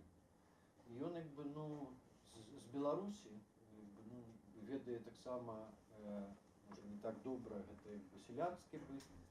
Ну, але мне падаецца, што ну, шляхецкае асяроддзе, калі мы гаварым пра нейкія каштоўнасці там, то все ж таки там яны вербалізуюцца ў шляхецкім асяроддзі, там яны нейкім чынам ну, усвядомлена ретранслююцца, бо зноў-такі сялянская вось гэта, яно працуе па прынцыпу традыцыйнай культуры, вось як залажана. Яны не вербалізуюцца там. Ніхто вам не скажа, што такое прыгожа. Яно ну, просто так функцыянуе. Тут ёсць як бы пэўны момант этого выхавання, што дзяцей трэба выхоўваць там. І таму як бы яму было прасцей гэта як бы проста вербалізаваць, бо гэта вербалізаваць дзіка цяжка. Это рэчы як бы настолькі няўлоўныя. А другое, што ён як бы меў досвед працы эстэтычнай і прафесійнай, працуючы ў гэтым Віленскім універсітэце, як бы доўгі час выкладаючы. Ну, таму як бы мне вось было як бы, ну, не цікава было як бы ягоная думка. І ён пра гэта як бы шмат разоў кажа, там, што вось гэта як бы вось гэта нефарбаванасць, вось гэта натуральныя матэрыялы, вось гэта старасветскасць, вось гэта стары будынак, ах, вот это вот. Ну, то, што казаў, вось гэта романтызм. А другое гэта Дыбоўскі. Віталь, здаецца, Дыбоўскі. Это якраз вось адзін з лідараў гэтай як бы школы віленскай этнаграфічнай. У яго такая праца, ён напісаў «Ізоляцыя цывілізацыйна в воеводстве Віленскім, Гродзенскім і Новогродзенскім». Но гэта кніга, як бы, на жаль, як бы знікла. Її нема. То бок гэта навуковая праца, не паспеў выдаць як кнігу, яна знікла як бы падчас варшавскага пастаўлення.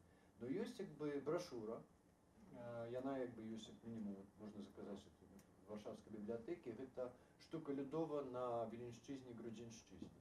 І там я думаю, што ён як бы напісаў, она вышла за год да яго навуковай працы, думаю, што там як бы тое, што ён як бы рыхтаваў для навуковай, ён уже там як бы часткова як бы агучыў.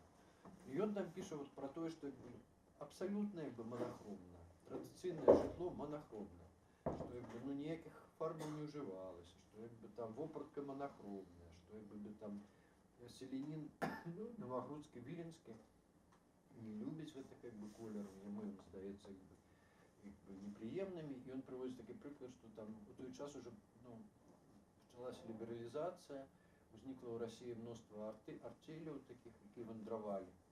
Там это промыслы і артелі, вандроўныя такія мастакі, якія прыязджалі, маглі шафу размаляваць, альбо сані. І што яны прыязджалі, а мясцовыя не хацелі і называлі іхнюю працу унізічна венікамі. І як бы адмаўляліся. Але там праз 10-15 гадоў як бы прывыклі і пачалі зноў самі ўжываць. Вось, так што як бы, ну, вот, традыцыйна гэта як мінімум 2 чалавекі як бы, з тых часоў, якія у гэтым павінны разбірацца, яны кажуць пра гэту монахромнасць. Ну і не ведаю, сапраўды, як бы, ну, на мою думку, усе гэтыя тканіны вельмі часта монахромныя, бо калі ўжываецца, як бы, то ён чырвоны і ён у святочных адзеннях. Ён в паўсядзённай вопраце як бы ввогуле не ўжываецца. І ну і тут як бы ну шмат розных гэтых прыкладаў. І яшчэ, што цікава, што важна, гэта тое, што ва ўсіх гэтых так званым дзіцячым фальклоры гэта калыханкі, там розныя дзіцячыя вершыкі і казачкі, там все звярушкі шэрыя. Яны ўсе шэрага колеру. Коцік шэренькі, зайка шэренькі, ваўчок шэренькі. Ну это абсалютна не проста так. Ну, і яно як бы ну ні рыфмы не патрабуе гэтай шэрасці, нічога не патрабуе, яны ўсе шэрыя. Шэры колер, ён як бы ну, найбольш спакойны.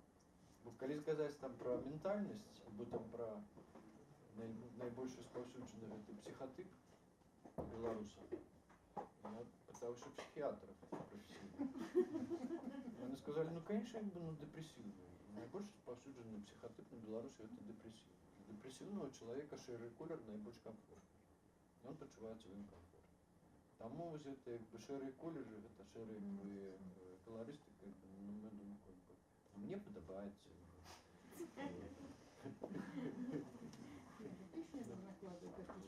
І з гэтымі шэрымі, ну вот каза шэрая.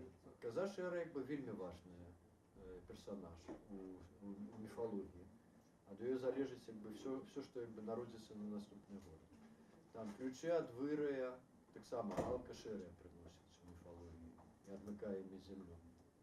Мышка шэрая, якая гэтая яйка разбіла, якую курыца знесла. Ваўчок шэранькі, косік шэранькі і гэтак далей. Ну, гэта вельмі паказальна.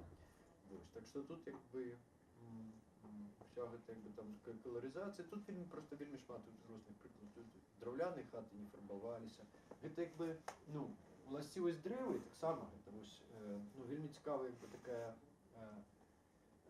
ну, філасофія, вот як ёсць філасофія фірмы, філасофія нашай фірмы, вот філасофія як бы такого будаўніцтва. Яно псуецца, но не доўга трывала. Гэта як бы не камень, які як бы выбудуецца як бы на шмат гадоў, ён прастаіць. Дрэва не прастаіць.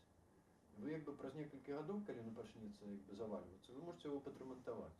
Можете, в прынцыпе, не рамантаваць, яно ўсё адно заваліцца. І памрэ. І гэта як бы дадзенасць. Бок стаўленне да перспектывы, да будучай, да надзейнасці таго, што ты робіш, абсалютна іншае, чым у тых культурах, якія, скажем, выкарыстоўваюць больш трывалыя матэрыялы ў будаўніцтве.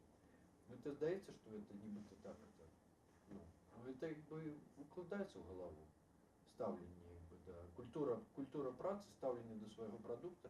З іншого боку, што, скажем, калі разглядаць як бы там дызайн і розныя як бы там канцэпцыі дызайну, то як бы дызайн як бы мае такі панятак запас трываласці. Мы плацім вялікія грошы за тое, каб зроблены аб'ект меў вялікі запас трываласці. Но можа быць і такі аб'ект, які, губляючы трываласць, як вось у выпадку романтызму і гэтага канцэпта шляхецкага, што ён набывае якасную. То бок ён разваливается, гэта абсолютно натуральна, только это надо полюбить. І патрэбны момант як бы там накіраваць, бо яны ж як бы вось это як бы забалі чартарыска в гэтай кнігі, вышлі розныя спосабы закладання. Она там вельмі як бы разумна піша. Вот у вас дрэва там загнулось. Не спешайтеся яго як бы заваліць.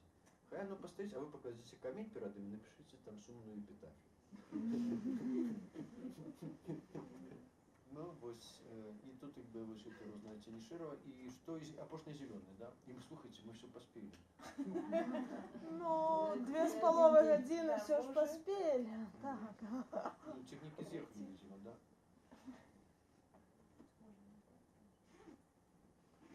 Все паспелі. А, почекайте, я же это... Зеленый. Зеленый як бы не присутнічае в якости фарбы.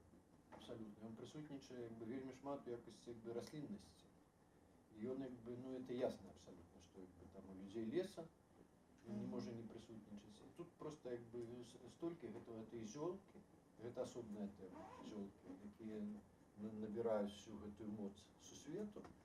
І на купальні, калі яны збіраюцца, то там яны найбольш канцэнтраваныя, і от тады іх трэба збіраць. І гэта традыцыя прадавання зёлак, на камароўцы прадаюць зёлкі. Там я пісаў пра гэтых бабак, яны ніколі там не запрашаюць да сябе, моўчкі стаяць вот так вот. Ім нельга. Бо яны не зусім прадаўцы. Яны, в прынцыпе, як бы дапамагаюць і як бы выкарыстоўваюць як бы не тое, не сваё, а тое, што ім дадзена праз традыцыю ад іншых людзей. І гэта не зусім іхняе. Вось ім дадзена, як бы, яны не ўсё могуць зрабіць гэтым. Нельга так прадаць. У іх там свой этот кодекс вельмі цікавы, зверніце ўвагу. Усе гэты там сакральныя колы, там папараць кветка, з якой мы разабраліся ўжо, чым яна цвіце, там расліны, як бы, там дуб, як сакральная расліна, гэта як бы ваджэнне куста, як это самае. Ну вот жолкі і зельніцы, асобная традыцыя. Ну, вельмі цікавая, на мою думку. Тут вот, ну, з вёсковага музея, і тут як бы все падпісана, все зельніцы з гэтай вёскі. Тут Уланович Сані, Игнатович Агата, Андрушина, 1911 года нараджэння, знахарка з вёскі Кулешчына, прыезжая. Яны ўсіх сваіх просто там, а прыезжую тут это самое. Особенно. Но яны не пакрыўдзілі. І што?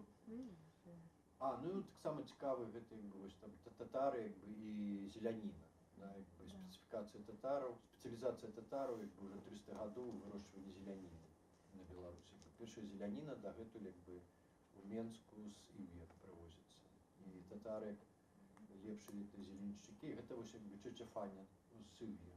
Я ездзіў спецыяльна здымаць гэта ўсё. Я думаю, што там такія палі прыгожыя гэтыя з цыбулі, а там всё гэта пад градкамі, пад цэлафанам, непрыгожа так.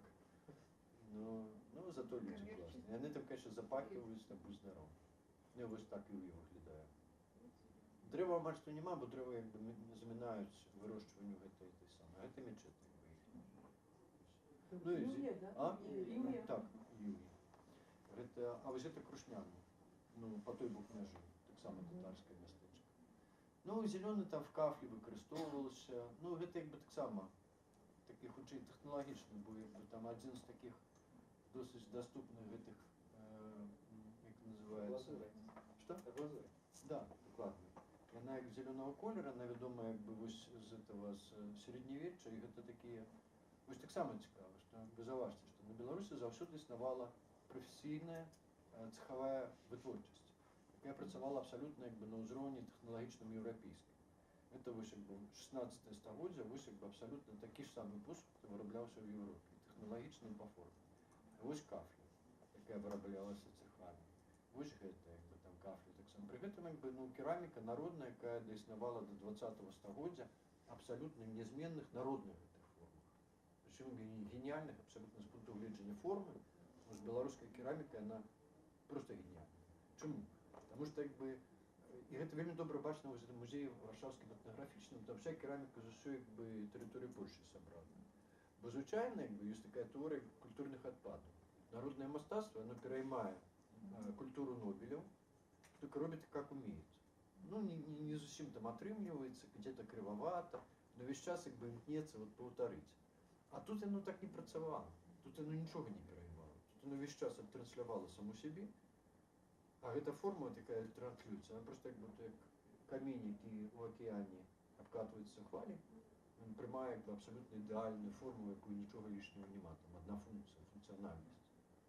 И вся керамика, это башня, там вот это стоит там с мазуром такая какая-то кривая, тут какая-то нелепая, тут и тут как бы с этой белосточчины, там такая просто гениальная абсолютно по форме, выверенная, вообще ничего лишнего нема. Ну, тут я ранее как бы смеялся, там, когда у нас наставники казали так, а позднее, ну да, так. Ну, и вот это как бы все, это и да. Кераміка, як памятаеце, мы там глядзелі з іканастасам, вот тое ж самае, там беларускія майстры ў Расіі. Гэта Круціцкі церемок. 1693-94 год, таксама гэты палонныя беларусы. Што абсалютна іншыя аб'ёмы, значит, вельмі шмат гэтага дэкора у параўнанні з тым, што яны дома рабілі. Ну, іншыя і самыя. Вось як бы часткова адкуль як бы чырпалася гэта як бы натхненне вось у гэта псевдарускага мастацтва 19 стагоддзя. Это вот малюнак Врубеля экспанаваўся на парыжскай выставе, там фурор просто як бы зрабіў Мікола Селянович Іволь. І зроблены таксама вось гэтым самым. І тут гэта здаецца як бы часовенка там. Ну ладно, а куда я залез? А зеленый. Да, зеленый. Что такое? Зеленый вот з'яўляецца як бы у архітэктуры у России вот так само разом з гэтым блакітным. І на вот такі рапетаўскі стыль ёсць дачны. Як бы ўзнікалі дачы, узнікала буржуазія, узнікалі дачы. Гэта з'явіўся тады ўжо псевдарускі стыль, які пасаваў да дачных пабудоваў. І вось адным з такіх вельмі папулярных менавіта гэтага рапетаўскага стыля дачнага, а рапет это прозвішча архітэктор, быў зелёны. И у нас вот этот домик РСДРП в Минску с зеленым колером, оно типово как бы рапетовским побудовано. Это вот царская станция у Беловежа. Она заховалась вельми добро. Тому что как бы ніяк і не робили на вот реконструкцию Нижней Венеции. Ну вот они пофарбовали. Это уже стиль крыху інший, это русский полночный модерн. Вот то, что в Беловеже было пофарбовано, это палацовый комплекс царский.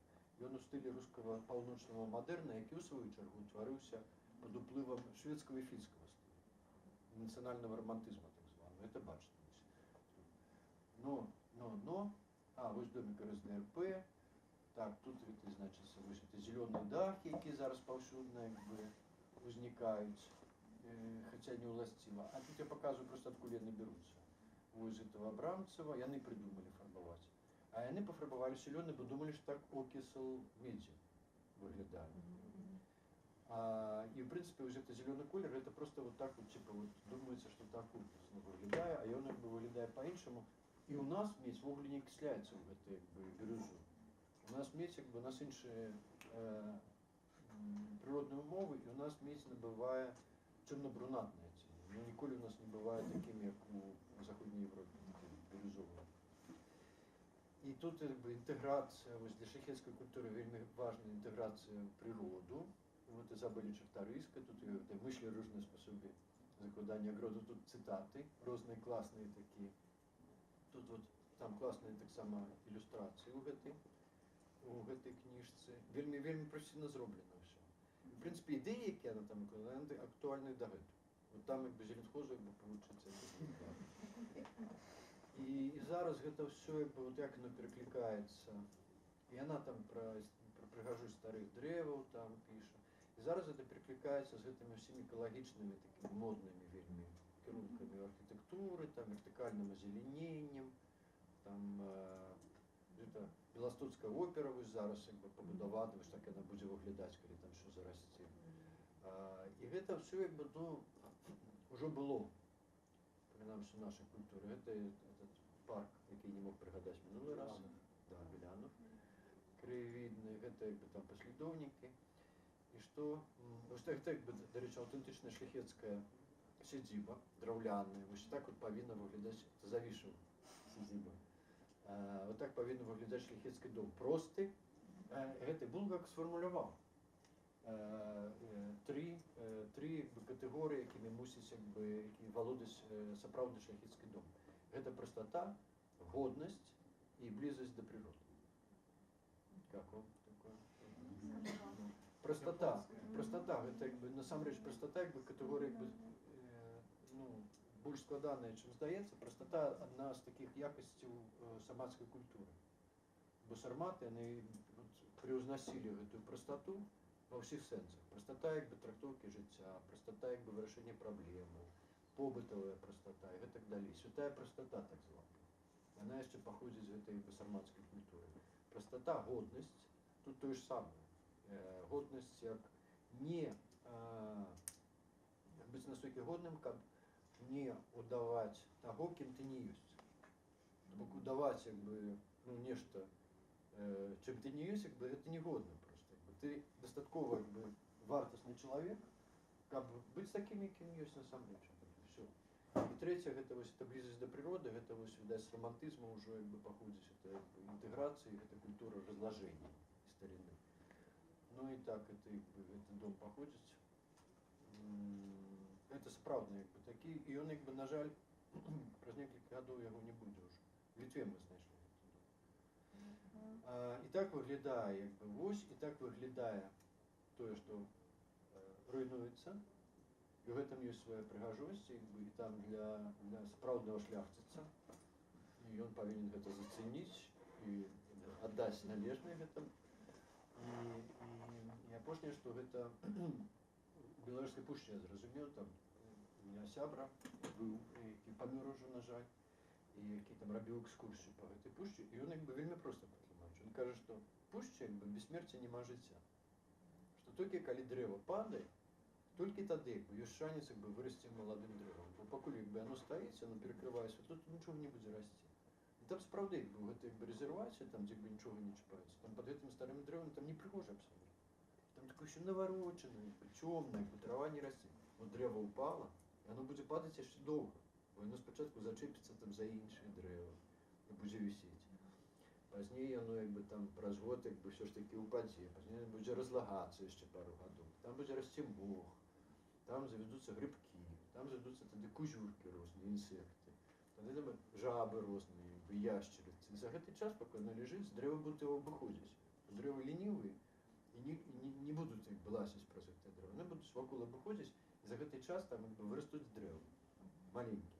А гэта як бы ўжо цалкам як бы распадзецца на гэтыя гніласныя з дапамогай мікрабактэрый гніласныя астаткі, угнаяць глебу, і гэтае дрэва хутка вырасце ў гэтай нішы светлавой, і дзякуючы таму, што засталося ў гэтым. Ён кажа, і так все это функцыянуе.